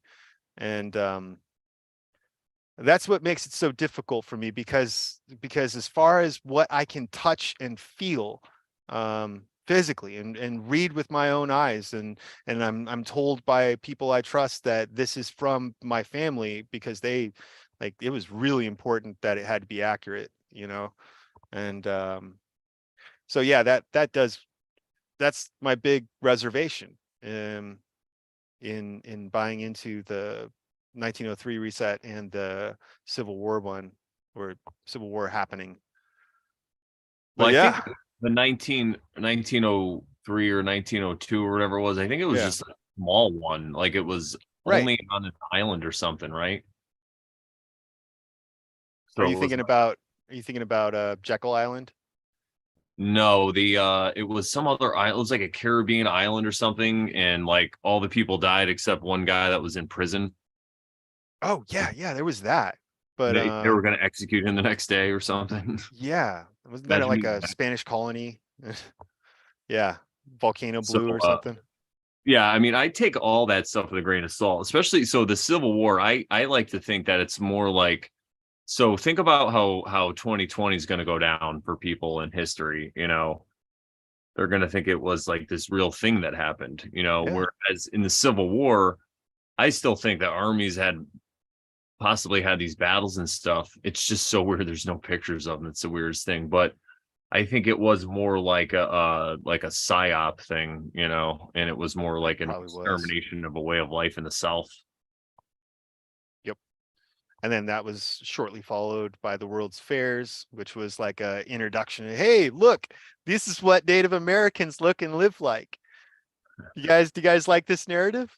Let's run with this. But yeah, they had Wow, literal like human zoos, right? And it almost feels like they established what dude, like the Museum Fremen yeah. Yeah, and God exactly. Emperor of Dune, Exactly. right? And then the people in that time that go visit them, sorry, we're Duning out everybody. The people in the God Emperor's time that went to just go visit the Museum Fremen would think that's how they lived. You know, it's crazy Yep. on the old reservation. So, what do you think about the Civil War then? I don't know. I don't know. Um see, I had this perspective about Hollywood as well, and art and society in general, that it's being um See, like we have this view that art is a reflection of the culture that it's in. That creativity is a reflection of the people who are creating it. And we look at like American cinema as a reflection of the American mindset. You know, that's just kind of how it is. If you wanna understand like the French mindset, go watch some French movies, and you get a little piece of that. And same thing with all the Oh, other why would movies that you we've been want seeing. to? Well, yeah, basically it's just surrendering. But one of the things I realized, Star Wars was the first one that kicked off this in my mind. Is there's see we can look at that stuff, like I was saying, as a reflection of the society that it was created in. But then there's another way of looking at it, that it's a fabrication, that it's not real, and it's being forced to be created for the sake of history books in the future. So the properties like Disney Star Wars that just stuck. And it's like unfathomable how you can pay like $5.5 billion for an IP that is just like pure gold. And how do you pay that much and just ruin it within a couple years? How did you do that? Just like phenomenal, like You put unbelievable. women in charge, you know. Well, yeah, but not just women. Just- You're right, though. It is taking the most mediocre of the mediocre and putting them in a position of power. Look at the writers that they chose for the new Game of Thrones TV show. Look at the writers, the actors that they chose for the Star Wars stuff. Garbage. It's all just it's almost like it could be just created by an AI. It's so fake and nonsensical, and there's no story to it. There's no archetypal anything happening in it. There's no esoteric value in any of it. And I think what's happening is it's being forcibly created because there's loads of really genuinely creative people who are trying to do awesome things, and you can find them on Kickstarter. It's getting to be a thing where people are trying to kickstart movies, and like this director wants to get this movie made. He's been trying to do it for years, and so he'll just go on Kickstarter and crowdfund a movie, and because Hollywood won't let him make it because it's too good. You see, because I think what's happening is it's an artificial degradation, right? It's an artificial downdriving of society where just for the sole purpose of 50 years from now, 100 years from now, they can look at a history book of America and read like it was obvious by the mid 21st century that the American culture was in decline, and this Yeah. is apparent in from everything to music to movies to art. And let me show you some examples of the shitty American art that was near the end of the American Empire. And it's like that's what it feels like to me, that the whole thing is a fabrication, that it's not an organic crashing of a society. It's just like it's not an organic crashing of the currency. There's always some weird ass support system that runs underneath the damn thing that makes no sense. It's like if I were trying to balance this cup on my hand, and I'm like, watch you go see a magic trick, and then I just move my hand away and the cup is still there. And it's like you're looking at the thing, how did you do that? You got the guy like levitating the card. But it's that same type of thing where it makes no sense why any of this is still standing. But it does if you're well aware that it's all fabricated. If you can see that it is for the point of the narrative. It is a plot device, and that is it. It's not that somebody's fucking up. It's not that some studio head like hired the wrong woman. That's not it at all. It's that they hired the right woman to do the wrong thing on purpose and to like really make it terrible. And you're seeing this all over. I mean, look at Budweiser, man. Look at what's happening at Target. Like it's like absolutely wild. And you can't tell me that this isn't totally on purpose, Oh, like for this effect. And what's coming? what's coming down the road is just as fake as this. It's fabrication. It's completely fake. And what you're going to see is this giant, like you would never believe it, like you would never see it coming, just extreme push to the right wing. It's going to be a Yeah. moral Christian right wing uprising. And I've been saying it for years. Yeah. That is what's coming, because it's only natural. Because as as the pendulum swings, it will eventually reach its apex for as hard as it can, and then it'll fall back down again, right? But what if some crazy people fabricate the pendulum swing, and when it reaches its final apex, and when it would just naturally swing back down, and you would have this nice, little sway that you can put a baby to sleep in, right? It's just a nice little easy a little rock. Yeah, what if one of these sides here just like artificially dove head first? We're gonna push this thing, we're gonna atlas it, we're gonna push that pendulum as far as it could possibly go and create the drastic swing. And it's like, it's the archetype of the eternal rebel, the one who has to screw everything up, has to come and subvert, the parasite. It's what these kind of people do. They parasitically feed off of the culture and the blood of this a people, and then they subvert it and destroy it. And it's the parasite archetype. Once a parasite gets into what's the difference between a parasite and a symbiote, right? I was wondering the other day, does a parasite actually think it's a symbiote? And is it actually like shot, because it's retarded to, parasitically feed off of a host until you kill it, which is like the end game of parasitic infection. It's just you feed on the host until you die. And then, oh no, now we all die. Oh, I didn't see that coming. But what if the parasite actually thought, like really honestly believed it was helping? What if it thought it was doing the right thing by doing whatever it is that it does? And then inevitably it leads to the death of the host that it's in, where an actual symbiotic relationship is a give and take in both directions. And what we're seeing right now from a lot of the parasite class is just take. It's just constant take. And any 5-year-old can figure out that, like, if you got a bag of chips and there are 5 chips in the bag, if I take 5 chips, there's going to be nothing left in the bag. And like a very small child can be taught this simple thing of exhaustion of resources, right? When you actually like burn something out.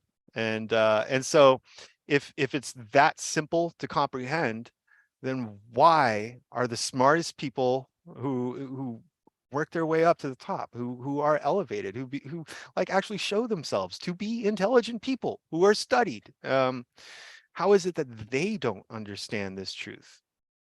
Because I think they do, and they're fabricating, right? They're like plagiarizing a reality, taking a reality that would be on a micro scale and inflating it to be this massive thing forcibly, not letting the pendulum swing back until it gets to the point where it's going to be a real swing back. And but yeah, anyway, there's my prophecy. I've given you a rant and a prophecy. Warlock has spoken. Yes, I Yeah. totally agree with you. I think it's going to go the right wing way, and It's going to be glorious for about a year, and then it's yeah, not going to be so glorious anymore. Yeah. What do you think after that? Oh, the golden age, a golden age is when it's we're talking about that pendulum. So you have like, this hits its apex down here, and then it's apex over here, and right smack dab in the middle, which it's constantly crossing over, right? As it swings, it's constantly passing over that smack in the middle point. That point is a golden age. And if you are able to just leave it be, you're going to hit golden ages all the time, right? Because it's going to be driven on its own to its own degree. But if that gets pushed all the way to the extreme and then drops, you get much higher, like giant waves basically in an ocean. And the point between each golden age becomes drastically longer because you've increased the apex of the swing. And so, I do lean right, not like a Republican or something nasty, but I am very traditional. And I like more of a traditionalist, paganish kind of guy, you know. However, I see everyone talks about how terrifying the darkness is, like the evil side of things. Okay, like you have these, let's say, rather than right wing and left wing in politics, let's just say darkness and light and pull the politics out of it completely. Okay, on one extreme you've got the darkness where the monsters live, dude. Really scary shit, the scariest shit that the human mind is capable of coming up with, and then thoughts beyond that just instantly drive the human insane for having thought of them. You got some real scary shit over there, right? And it's like total darkness, real nasty blood and gore and all kinds of the worst stuff you can come up with. But let's take that to the opposite extreme. What is on the furthest extreme of the light? Can anything survive on the furthest extreme of the light? It burns everything it touches. Like, imagine, if you will, a world that you lived in of pure light, like the Bible describes heaven, where there is no shadow, where everything is light, and there is no darkness, because darkness it just can't exist here. Do you realize you wouldn't be able to see shit? Like your eyes would burn out of their sockets, man. Like, there's an extreme heat that comes with light. And if you don't believe me, go stand in the sun for a little bit. Yeah, I mean, grab a light bulb when it's hot and try to change a hot light bulb. These things are naturally, I mean, they get real hot, real hot. Oh, Bear Pelagic's here. He knows about heat. We don't recommend changing hot light bulbs on the Brand of Bonanza show, but yeah, no, I hear you saying touch a hot stove. Yeah, shout out to Bear Pelagic. And so that's what I see coming, is this drastic push to the extreme of the light side of things, right? Where, right now, see, I'm trying to come up with an example that's not going to get you in trouble, but how about porn? Like, no, it doesn't work. Okay, porn's a good one. Say you come out as like hardcore anti-porn, right? You're going to get a whole bunch of the people who the pendulum is swinging their way right now. They have the majority of the power. Pendulum's going in their direction. They're very they're going to tell you what an asshole you are for limiting people's ability. And like, don't you know that sex work is work too? And how do you expect these really retarded women to make money? I mean, they're like beautiful, but they're absolutely retarded. Where do you think their money's going to come from? You need to have some respect for sex workers, bro. And then, you need to have some respect for people that, can't get women, and, they need to have a place to go. And you see what I mean? Like, there is that perspective that's going to be pushed. And when it swings in the opposite direction, it's no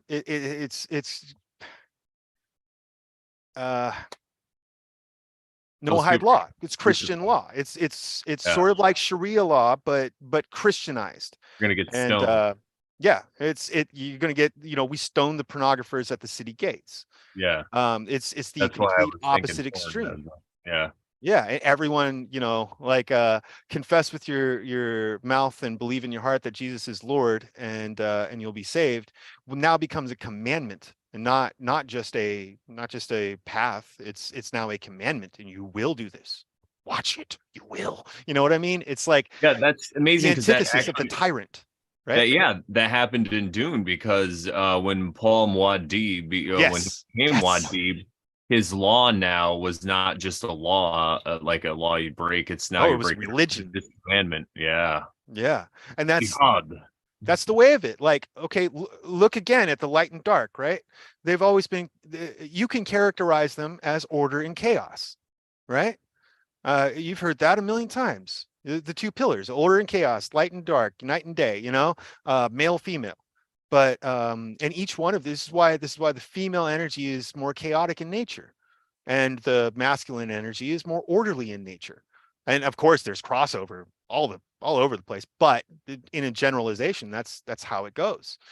And see, there needs to be, for there to be a perfect golden age, it means neither side is in control.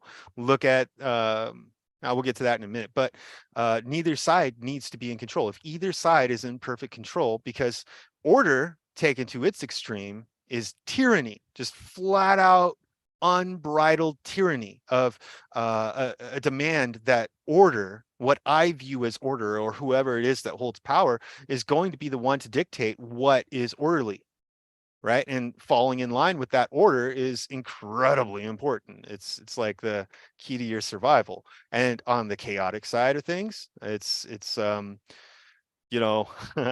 trying to or opposing order and being completely and totally free. I like to talk about the concept of total freedom a lot. Everybody loves freedom, right? Everybody loves the idea that, of total freedom.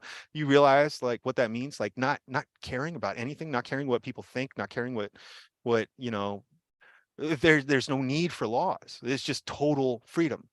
And great concept, right up until someone like tries to take a shit in the corner of the room. And then you're like, oh man, total freedom's great and all, but can we make a law about that? I think there should be, like, how about the only law we have is that no one's allowed to shit at the corner of a room, and now here you go back towards order again, right? Because like there has to be this meeting of the two in the center to create this golden age period. And yeah, that's what I'm saying in the first little bit, man. It's gonna be I'd say the first year.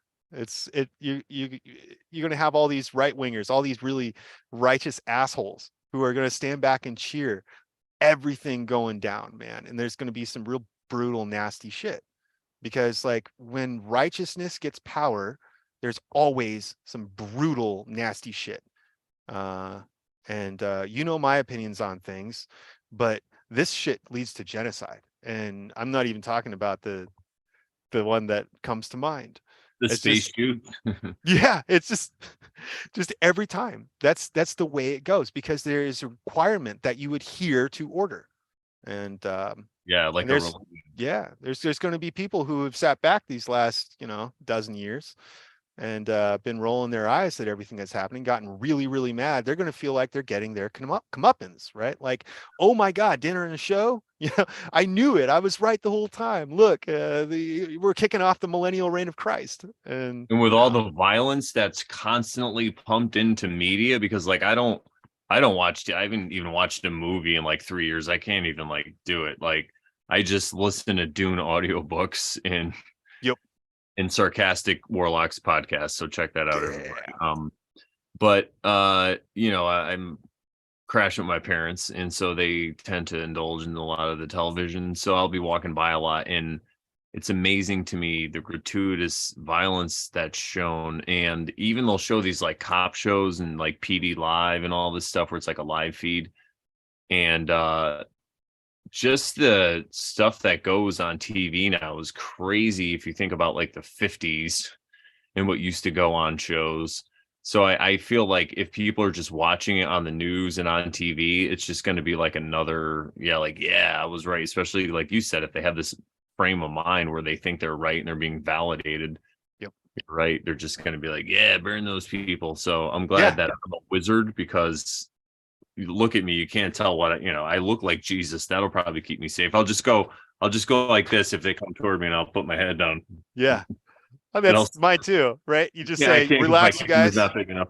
Relax. I'm not Jesus. He just looks exactly like me. Like okay. If they come toward me, and I'll be like, you want to burn the Christ? How dare you? Just look at him and say, he who is without sin cast the first stone. Exactly.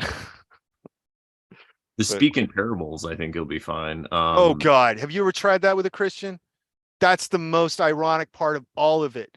It's the most unimaginative people I've ever talked to. You try to talk in a metaphor to these people, and it's like, oh my God, that makes no sense. And yeah, can't you just say it in plain English? And like, holy hell. I don't know how I could make it any clearer, you know?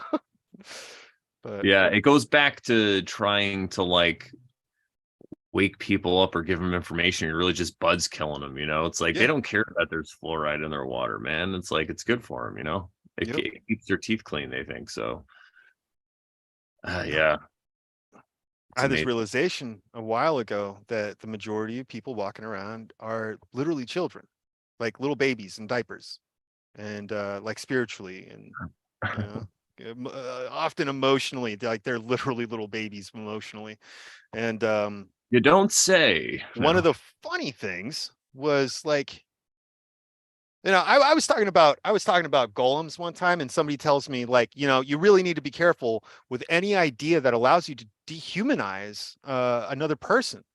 And I thought, whoa, dude, or actually I said it like, whoa, dude, how do you treat animals? Are you that mean to animals? Because like if I dehumanize them and I in my mind I allow them to become an animal rather than a fellow human, now my expectation is totally different. Now when the thing bites me, it's like, well, why did I pet a wild animal? You know, and it's the same thing when you try to explain these deep concepts. Like Manly P. Hall said that, you know, the esoteric understanding will needs to forever remain a mystery to the fools, and they can't be simplified. These things cannot be simplified to be understood to them, because to the wise they're already simple. uh, and there's, you It's so know, true.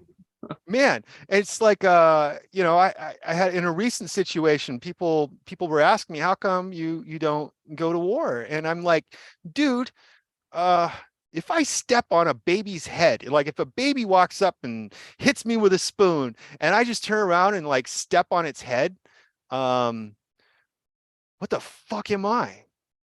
Right? Like, why would I, what kind of monster would do that? And and that's Like debating. Why bother debating, you know? yeah. And What's so the point? there's a fun bit. There's a fun bit and the realization that, like, you know what? You really might be a 7-year-old among a shit ton of little babies. And it's like, I don't know where dad is, but he left me in a house that's full of babies with filthy diapers, and I'm like a 7-year-old kid. And like, I don't know, I can't kill him, you know? So like I guess we'll just change him and try to help him stop crying or Just something. put the TV on. Yeah, yeah. You Give turn him on some the iPads. TV, you start changing diapers, and throw something in the microwave, and you know, Yeah. we'll see. Hot We'll Pocket. see how far we get with this. And The Brandon Bonanza show is brought to you by Hot Pockets. Ugh. Can't be either. email us Yeah, if you want a pizza roll. yeah. Email. I think I got one under here somewhere. We'll mail you some pizza rolls. Yeah, I'm beginning to really drive that whole frame of mind. It's just like there's really you just can't, like, if someone's asking you, then yeah, they're knocking on the door. But if not, it's like, yeah, man, McDonald's, dude. All right, I'll see you after then. You know, like that's Yeah. great. Yep. McDonald's, yeah, okay. I I'd rather think, eat roadkill. Sorry, God. dude, fucking Zerlath, he pulls it off. I got to meet him in Rhode Island. Oh yeah, I know that dude. That I was hang the coolest. I know.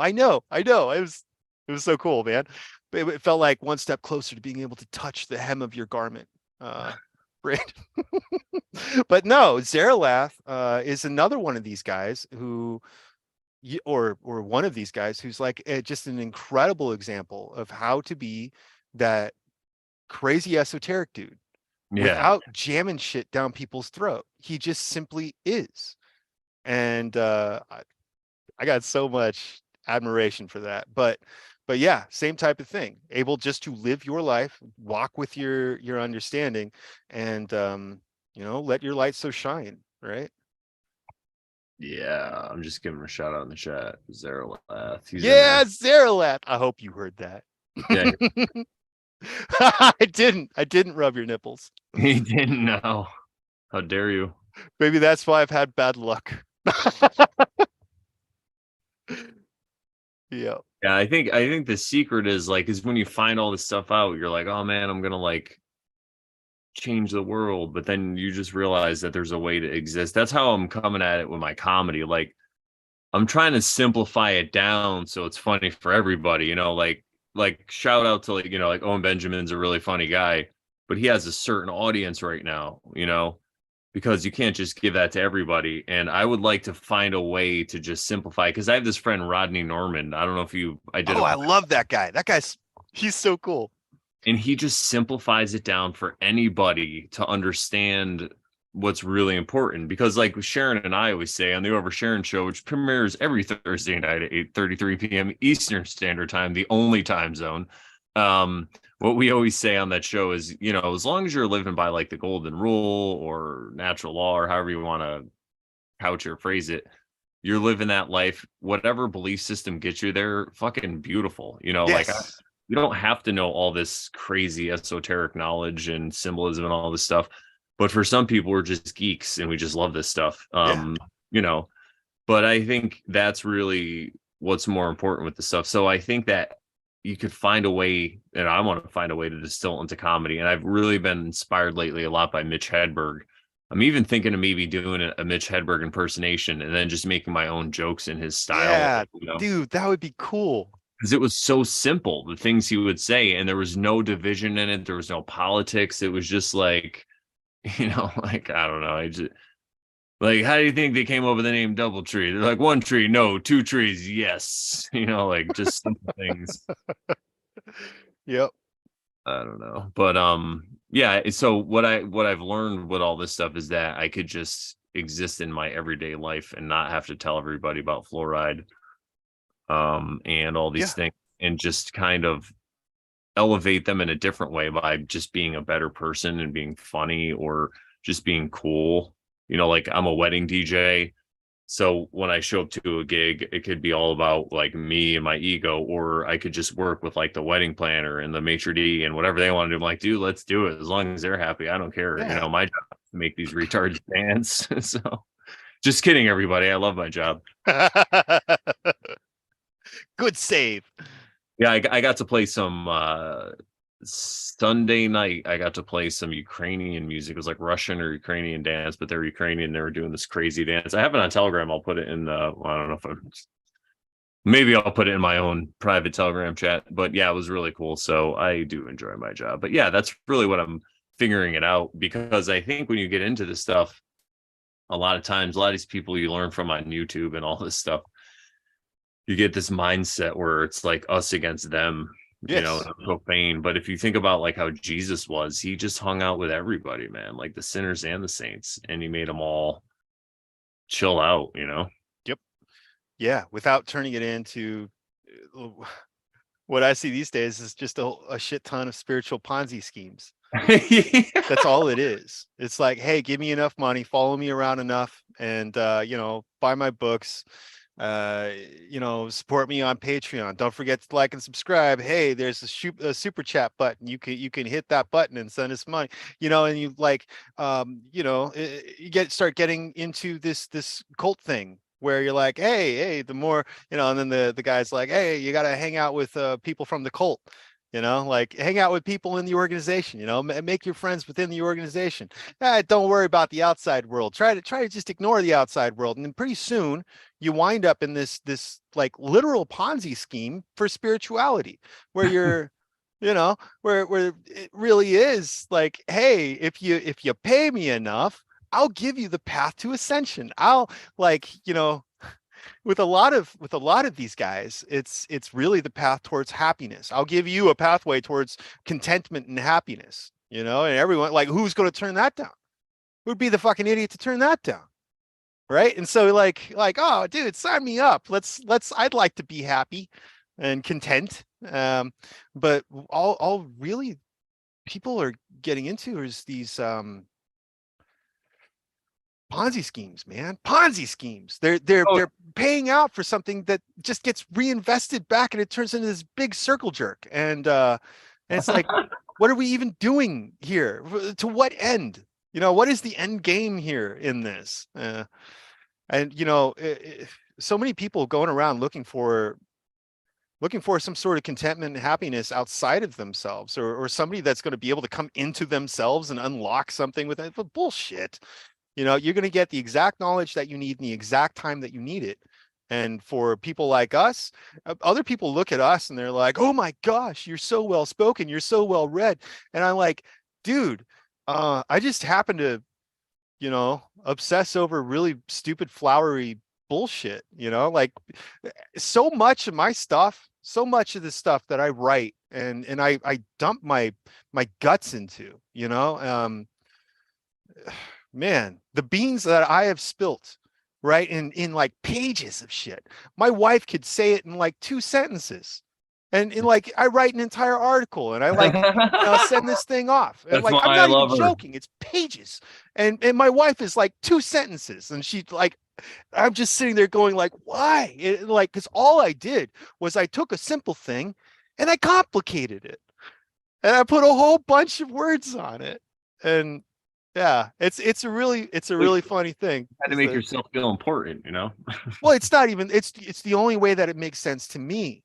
You know what I mean? Because like my mind, although I wish it did, my mind doesn't think in just a few words. My mind thinks in a whole bunch of words because I have to explain it in the most flowery language to myself because I'm retarded. And I won't understand it unless I can break it down in some weird symbolic esoteric thing and turn this idea into something that I can believe and buy into, because I'm not going to buy 2 sentences, but I'll buy an article. You know what I mean? And so Yeah, no. when I write, it's writing for myself. It's more like a journal, and Well, it's good people though. happen That's to what like it. yeah, You know? exactly. That's what it Yeah, should be, I think. You know, shout out to your wife. She's awesome. And she's the best. I was telling my woman this because I know because I'm pretty sure that I've seen your wife before in a poker room because of I wouldn't doubt it. and I She's a and I, you hustler. know, because I don't think she understands the level of poker that I used to play. And I didn't look like this at all, but I used to play like every day I'd be down. And the only thing why I stopped playing so much was because I got into stand-up comedy. And then I would just bring my jokes to the stage instead of the table. But I'll still go play on occasion and use some jokes and see how they work on the table. You know, it's a really great Yeah. play, and you can win some money. But yeah, so I think Really that just throw somebody off with an off-color joke. yeah, exactly. Oh yeah, you could do that too. But usually it's they're funny, or just being witty is pretty cool. But I wanted to bring that up about your wife because I think it's crazy the synchronicities, how that happens. Like people that get to get like have find each other in the future or whatever, become friends, that there's like this thing that happened before. You know, it's crazy how Yeah. the cycles happen and what brings us there. Yeah. Yep. But anywho, I dig what you're saying about the cults. I think with all this guru worship and stuff, it's just putting people on a pedestal, you know, because you need somebody to blame, you need a scapegoat. So you also need somebody to be like and to praise. And I'm only saying this Yeah. because I feel like this was how I was. And I was like this with like Joe Rogan, right? I'll admit this. And so I was always like, oh, he's like the best, nothing wrong. And then once that finally broke for me, I kind of figured it out. And then I started listening to Owen Benjamin and I started to idolize him a little bit. And then that broke for me early on. And then I stopped. And then I started again in 2020. And then I saw these people start to watch him and then kind of like break away from him and stuff. Right. And I always get it because it's like, and I'm not even saying I really watch him that much anymore because of some of the recent stuff. I just haven't been vibing with him, but I still think he's a hilarious comedian, right? Yeah. So I think that's what happens with these people, or even like, you know, JT, James True, or like Archaics or whatever. Like I was saying earlier, people want to put them on a pedestal. Well, yeah. They see anything wrong with them, and then all of a sudden they just throw them in the trash. Now, I'm not saying that you should disassociate with some people because of certain, you know, I get it. Like, You do what's right for you. yeah, but even like with your situation, which we won't even talk about, you're not like trashing anybody, or you know, you're just like, all right, I'm out of here. Why would I step on that that head. That's exactly. So I dude. feel like this doesn't pertain to you, what I'm saying right now. This is just for like other people that are out there. So I think that even if you hate somebody like Owen or James True or whatever it is, or even if you hate good old Brandon Bonanza, Impossible. yeah, it really is impossible. Especially if you meet me in real life. See, that's the thing. Like, I'm friends in real life with like bears, and then people who like aren't bears, and then people who were that don't like the bears anymore. But I'm like Sharon sent me this meme, and it's this capybara. Do you know what a capybara I is? love it. Yeah, The I largest. want one. I want a dozen of them. They're giant rodents, right? And it's Yeah, meme of capybaras in different situations, like laying with different animals, and one's like an alligator, and it's like the person who could be friends with everybody, yeah, you know. And that's yep. totally me. So what I was saying is basically for is that it doesn't, these people are just people, man. It's like Yeah, they're gonna be flawed. Everyone's gonna. I'm flawed. Sarcastic Warlock, is amazing as he is, I'm sure he's got some kind of flaws. Let's ask his wife. No, I'm just kidding. perfect in every way, and my shit smells like spring daisies and cinnamon. I mean, I do agree with you. There's got to be something. I don't know. Oh yeah, dude. Yeah, No, for no. being serious, I got loads. I got loads of flaws. Oh, how dare you? How dare you, sir? Let me pull out my scepter. I Look at usually just keep them in my pants. Ha, a crystal scepter. that's awesome. Citrine, smoky citrine. Yeah. Yeah. So that's, basically it's like what we say in Over Sharon, it's really about figuring it out for yourself. And that's what happened with me, especially in comedy. And now I have kind of my own voice in a way to do things, and I don't have to like aspire to be like Louis C.K. or whoever it is. It's like, no, I'm going to be my own guy using my voice, because that's what those guys were doing. And that's why I was attracted to them. Yeah, man. I don't have my book with me. All my best books are upstairs, or most of them. But uh, in the Greek hero cults, see the term hero in the Greek sense, it is Teutonic in nature. So it is one who is bound to the earth, like to the ground, right? A hero is not a hero until after he's dead, and according to the way that it works with, at least in these Greek cults, is that a hero is buried and not cremated. Everybody else was cremated, and the hero is buried, like placed in the ground, and he is now a part of the local region of the land. You get it? He's like a permanent fixture, and he doesn't become a hero until after he's dead.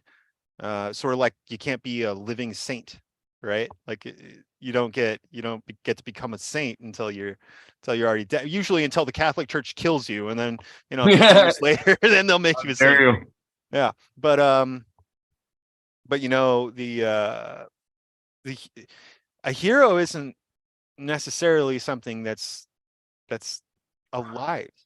It's a concept that is beyond just the single act of heroism, or a person being heroic. It goes well beyond that and into an ideal, right? Like so that leaving such a mark that when you die, you are placed within the land. You are part of the region as a heroic spirit of that region, that you are left with the memory of the heroism. And it's the basically creating an archetype that you have fit so well that you now represent the archetype of Sarkastik Worlock, for instance. Right. And if I can nail this archetype that I'm going for, if I could really nail it and do super good with it, then and fit it so well that one day when I'm dead, people will point out Sarkastik Warlock's grave and say that was a great hero, and he lived on this land, and he was he friends with Brandon represented. Bonanza. Yeah, he was friends with Brandon Bonanza, who's buried at his feet. How But dare you. yeah, they can point out the specific nature and virtue within the archetype, the hero archetype of Sarkastik Warlock, and that is the purpose of the hero, to have this thing to aspire to, that radically captures the essence of the archetype and just fucking nails it. even if like nobody says everything that Hercules or Heracles did was great. He had for sure flaws. Personally, I see Prometheus, the Titan, as a hero. And but that dude, he screwed up big, but he screwed up for a purpose that turned out to be all right, played to the benefit of mankind. So there's it gets really weird when you have when you start venerating heroes while they're still alive. That's when it gets weird. Like, Crowley says in this book, Crowley says there was no God but I and Hawass. And Hawass is his higher self, who he basically those principles, the lady that we were talking about was what, Miguel Serrano would put it. It is the greatest self, the source of all of your stability and all of your action, the source of your true will. And so, in that perspective, having this idea that there is nothing greater than that, and you serve that, I think that that might be the best living hero you could possibly do. Is the one who lives outside as well as inside. Basically your own personal Jesus Christ. Will you be my Jesus, Brandon? Yeah, your own personal Jesus. Yeah. I was I can looking for call that. you on the telephone. No, yeah. I was calling my insurance agent. No, I was looking for that capybara meme, but no, I'm digging exactly what you're saying. And your wife in the chat said the lion shall lay with a capybara. So Yeah, that's the new Mandela effect. yeah, It's flipped again. It was a wolf just yesterday. yeah, the wolf lay with the capybara. I remember. It's always been the capybara though, which Always. always, Always. yeah. Capybara symbolizes Christ in South America. He's the brown Christ, not the white one. He's the cute Christ. Speaking of capybaras, hit thumbs up, guys, if you like this video, because that definitely has to do with capybaras. And make sure you subscribe. We had like 20 people in here. This is great. 21 blackjack. We did it, or maybe 20. I don't know. I love you guys. Thanks for coming. Yeah, this has been amazing, man. Every time I talk to you, I feel like, wow, I should live with this guy. Are you married? No. We are looking for somebody who will do dishes for us. So. Oh, by the way, I love to do dishes. So I really do. It's not, that's why my woman loves me for many reasons and she always reminds me. But one of them is because I like to do dishes. I'm like, it's so zen. I just zone out. Yeah. And also if I could, sometimes I'll listen to like an audiobook or something, but a lot of times I just zone out and I'm just like, do. It's like, yeah, it's great. It's like a meditation for me, I guess you could say. So yeah. Yeah, that's how yard work feels for me now. I like listen to oh yeah. Yeah, I listened to the whole Dune series, like the whole fucking thing. Did you listen to the Butlerian Jihad stuff yet? No. Oh man. No. It seems interesting, but after you want to get into Dune? Because this could go forever, dude. We could talk for it's late in the hour. Why not go into Dune? And then so Brian Herbert finished up the books for his dad, Frank Herbert, which like impossible task. There's just Kevin J. Anderson, don't forget him. Yeah, Kevin Anderson, big help, but there's simply no way you're going to please people. Even if Frank had left a perfect manuscript, right? Like fleshed out manuscript and not just a timeline of events or an outline of events, but just like even if you left a full-blown manuscript, it would be impossible to live up to it just based on expectation alone. I mean, like what, 30-year, 20-year separation between these book series coming out, right? Between Frank's last book and Brian's first. But yeah, I kind of, after I read the finale to Dune, I mean, I really like how it ended. I like where it went, the direction it went, but the path it took to get there and the different, it felt like it was dumb, like it was written for dumb people. And Dune, I loved because it felt like Frank Herbert thought I was a genius. And he like let me figure out what all these things meant. And he didn't explain any of it to me. And I got the privilege of figuring it out. And when I figure it out, it's like mind blowing now, because I figured it out. I didn't follow a breadcrumb trail. I didn't like have this thing dropped in my lap, this nice little understanding, but I put the metaphor together myself. And I thought about this stuff in like what felt like was a similar way to, how Frank thought about it, right? Which is a awesome thing as a writer, to be able to convey your understanding the way you see it to somebody else. That's a real genius move, but Frank didn't do that very well. So yeah, I like the idea of the Butlerian jihad thing is cool, and if they make a movie, I'll watch it. But man, I just started the Wheel of Time series by Robert Jordan, and have you read that one? No, should I check that out? Oh, if you like Lord of the Rings, and are like, you know what, Lord of the Rings would be really cool if they kind of, what if it was just a little tiny bit more edgy, just a little bit less Tom Bombadil, a little bit less, A little more Game of Thrones. singing happy elves, like, and you kind of made it a little just, and not like Game of Thrones is edgy as shit. Yeah, right? yeah, Like, just a little, just a little tiny bit, and it's basically that. I love it. It's super cool, man, because like the book starts out, you think it's like a typical fantasy book, right, where it's like in a galaxy long ago, far away, and all that, but no, it's basically set in this medieval era fantasy world.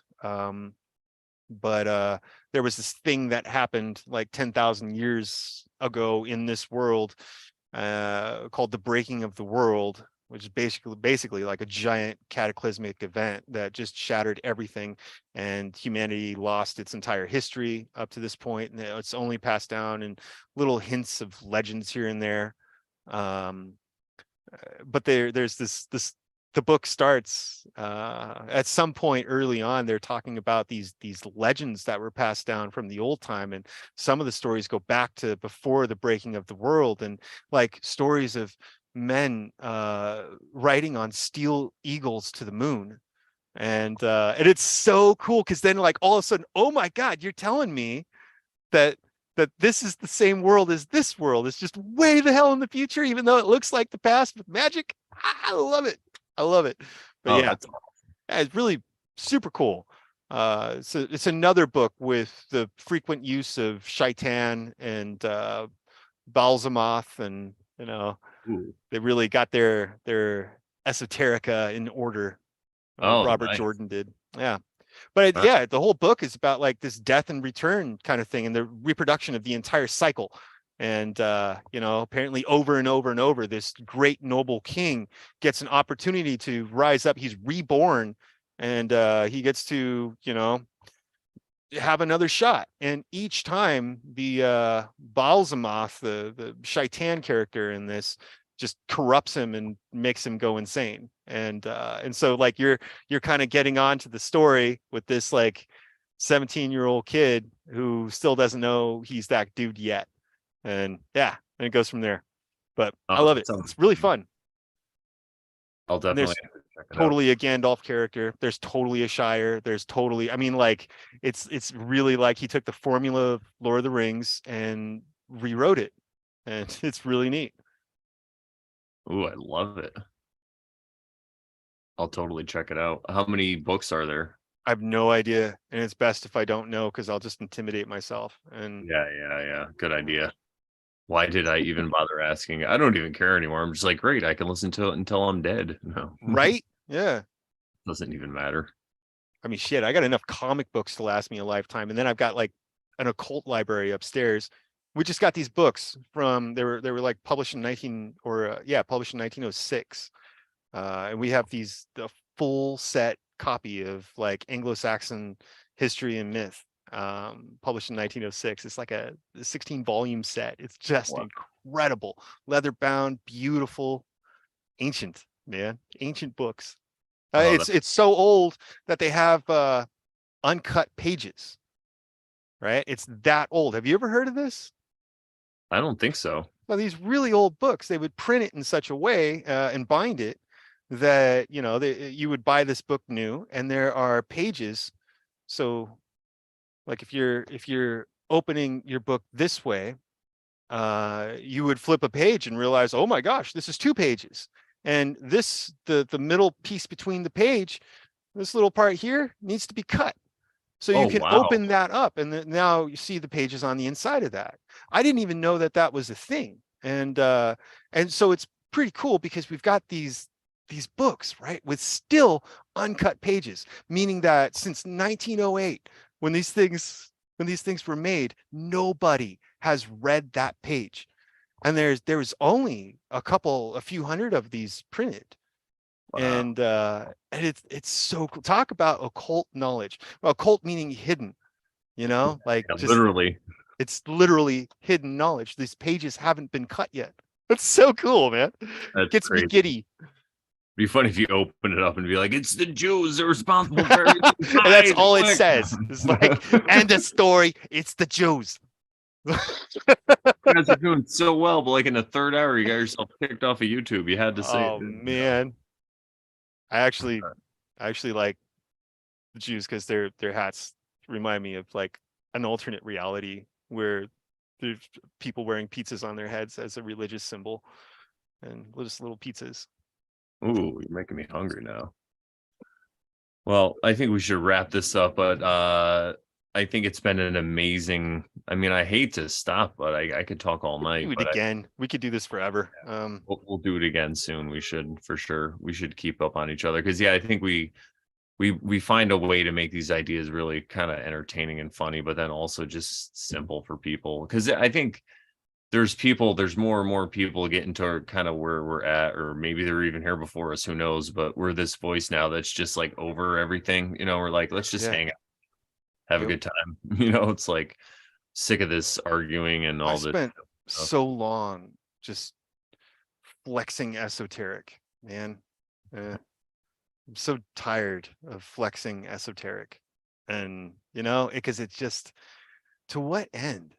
What end? Yeah. It just makes no sense. It just creates a separation between you and everybody else. Because now, as soon as you elevate yourself to parishionership or leadership, now all of a sudden there's the layman, and you've created 2 classes every time you try to flex. It's the strong and the weak, and the 2 can't play together. Yep. So instead, just focus on making people laugh. That's what I think you should do too, because you're funny. Party. Just party. Never stop partying, even if it's frantic and manic. Like Slurms McKenzie. Yeah, man. Futurama. I can't party another night. I can't party. I would do sometimes I would just DJ like a madman. I would like DJ a wedding and leave there and go to a bar and DJ till 2 and then wake up. God. So at the end of some weekends, I'm like, I feel like Slurms McKenzie, man. I'm like, and I wouldn't even drink. I would just be like worn out. Yeah. I'd be like, I can't party anymore, man. I don't want to see another person. I'm like, walk in the mirror and, oh my God, there's people in here too. Yeah. I'm at Marshall's shopping for clothes, like dancing to the music, and they're thinking about work. I'm like, what's going on? But yeah. So where can people find your podcast again? Well, you can look me up on. Can you pitch? What else can you plug? There you go. I've got let's see. You can, if you would like cool quotes, you can follow me on Twitter at ding911.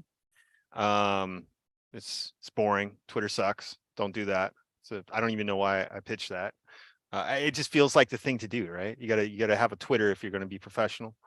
Anyway, that's there. You can follow me on Substack. I'm Sarkastik Worlock. I think the link there is pinned. There he is. Yeah, so far that's all I've got. Oh, I do have sarkastikworlock.com, but I don't know how useful that is, because you have to know how to spell my weird name. Got to know how to misspell my name. But yeah, eventually that's just going to redirect to something else. I don't know. So I follow had me a- on Substack. That's probably the best way out of all of it. All my everything I do is going to get uploaded to that. My wife is the greatest CIA handler I've ever had, and she's helping me make sure that I can mind control as many people as possible through my neuro-linguistic programming. Amazing. So That must be yeah. why you're reading Aleister Crowley books. It's got to be the only reason why. Yes, I'm going to warp the minds. But you know what? Off just real quick. Yeah.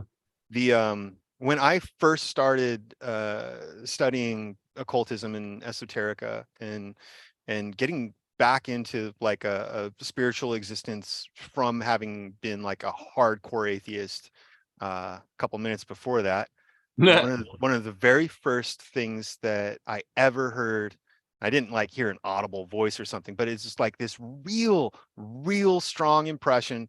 I got two rules. And these are specific to myself. These are the first laws of myself that I ever came across within. Is the first one is don't you're not allowed to control anyone's mind. And the second was you're not allowed to control anyone's path. And those are the two rules. And so yeah, it's pretty important to me to keep those. Even if they beg you and like, please control my path. Dude, I had a dude literally show up and do that. Like, I'm not even joking. He it's always sounds so arrogant when I say this, but like he asked to be my student, and you know, so I was doing what I could, you know, and then he starts telling me that he is actively using subliminals, mind control, hypnotism, and loads of shit on his girlfriend to control her mind. And I'm like, oh there, buddy. I'm not, I can't do that. You know, if you're going to be my student, you can't do that. You can go be somebody else's student and Was he totally trying do to that. like brag But and say that to you? Like, or what? Or he just no, it just like over time it came out. He starts complaining about his relational issues, and I'm like, well, tell me about it. You know, like let's talk about it. And so then he starts telling me this shit. I'm like, oh God, no wonder. You know, like, and I said, honestly, dude, if that was my daughter dating you, I would hope to God that she would just leave. I hope you wind up single if that's if that were my daughter. And he did not like that at all. Yeah. wow. There's so you won't be my teacher? No. Oh no, he ditched me. That was the funny thing. Yeah, yeah. No, I meant me. I was gonna come to your house and be like, be my teacher. No. Teach me the ways. I'll teach you the ways of partying like I'll teach you the ways of party. Yeah, exactly. Yeah, see, sync. You Oh ever man. vape cocaine? Yeah, you ever vape cocaine, man? You have to go to Sarkastik Worlock's house and you gotta chop bottles of water with swords, chop them right in half. See, Brandon knows I know how to use a sword. Yeah, that's why when you said you're like when you were saying earlier in the show how you're more like like traditional, and I'm like thinking to myself, yeah, he's got swords. So I'm like, yeah, he's more traditional. Yep. I got bored the other day, started shopping a shield. I still think I don't have. I just don't have a shield. That's a great idea. I might have to Yeah. come armor. All right. Well, you can find me, everybody, at morelawsmoreproblems.com, my website that I've had now for 10 years. Go check.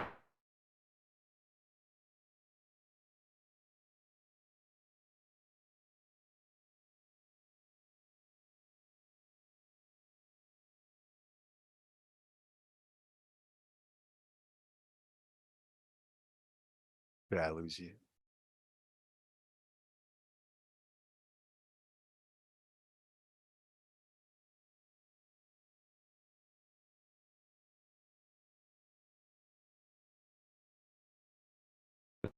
So, Oh, hey. are you back? What happened? Did I lose I you? have no idea. It just like you were making this face and like it's just frozen. I was saying wonderful things about you, so you got to go back and watch now. Hopefully it came out. I think it does. Aw. Usually when there's a glitch, they don't really see it. Did you guys see a glitch? Let's ask the chat, because if so, I'll review Yeah, they it. totally did. That's what it's like to die. Just the you're thing. talking and then it's just over. But do I go toward the light? You know, it's actually No, it's a trap. No. well, it's funny because I was thinking back. Oh, recently. shit. Oh, Now Brandon, we're gonna be going for an hour on a soul trap.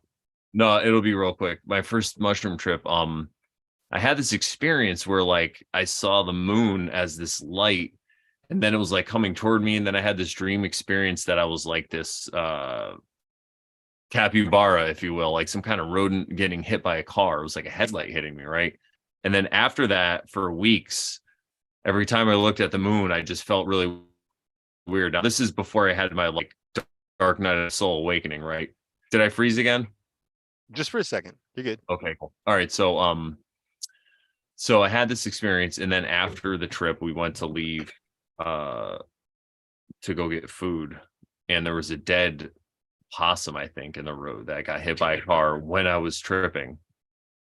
So there you go. But anyway, so I already had the experience. I already went toward the light. It's like a rodent running toward a headlight. So that's my demiurgic going toward light experience. That's perfect. Yeah. And what I said when I froze was that every time I have a conversation with you, it's great. I feel like it's a Lord of the Rings style meeting of wizards somewhere in a cave or something. So thank you love so it. much. Yeah, this has been great. Can't wait to do it again. And thank you guys so much. Shout out to the chat. Thank you guys for hanging out this long. Like I said, we had like 20 people this whole time. So it's been really cool. You guys are awesome. Thank you. You guys are awesome. And if you keep watching, we'll keep doing it. So let us know what you think in the comments. I'll put all the links to the stuff you talked about. Just send them to me and I'll put them in. I put your website up there so people should be able to get there from there. And oh, I got to end this because it's a live stream. So let me go over to the end button. And all right, guys, thank you guys. Good night, so much. everybody. Night. See you later. All right, it's over.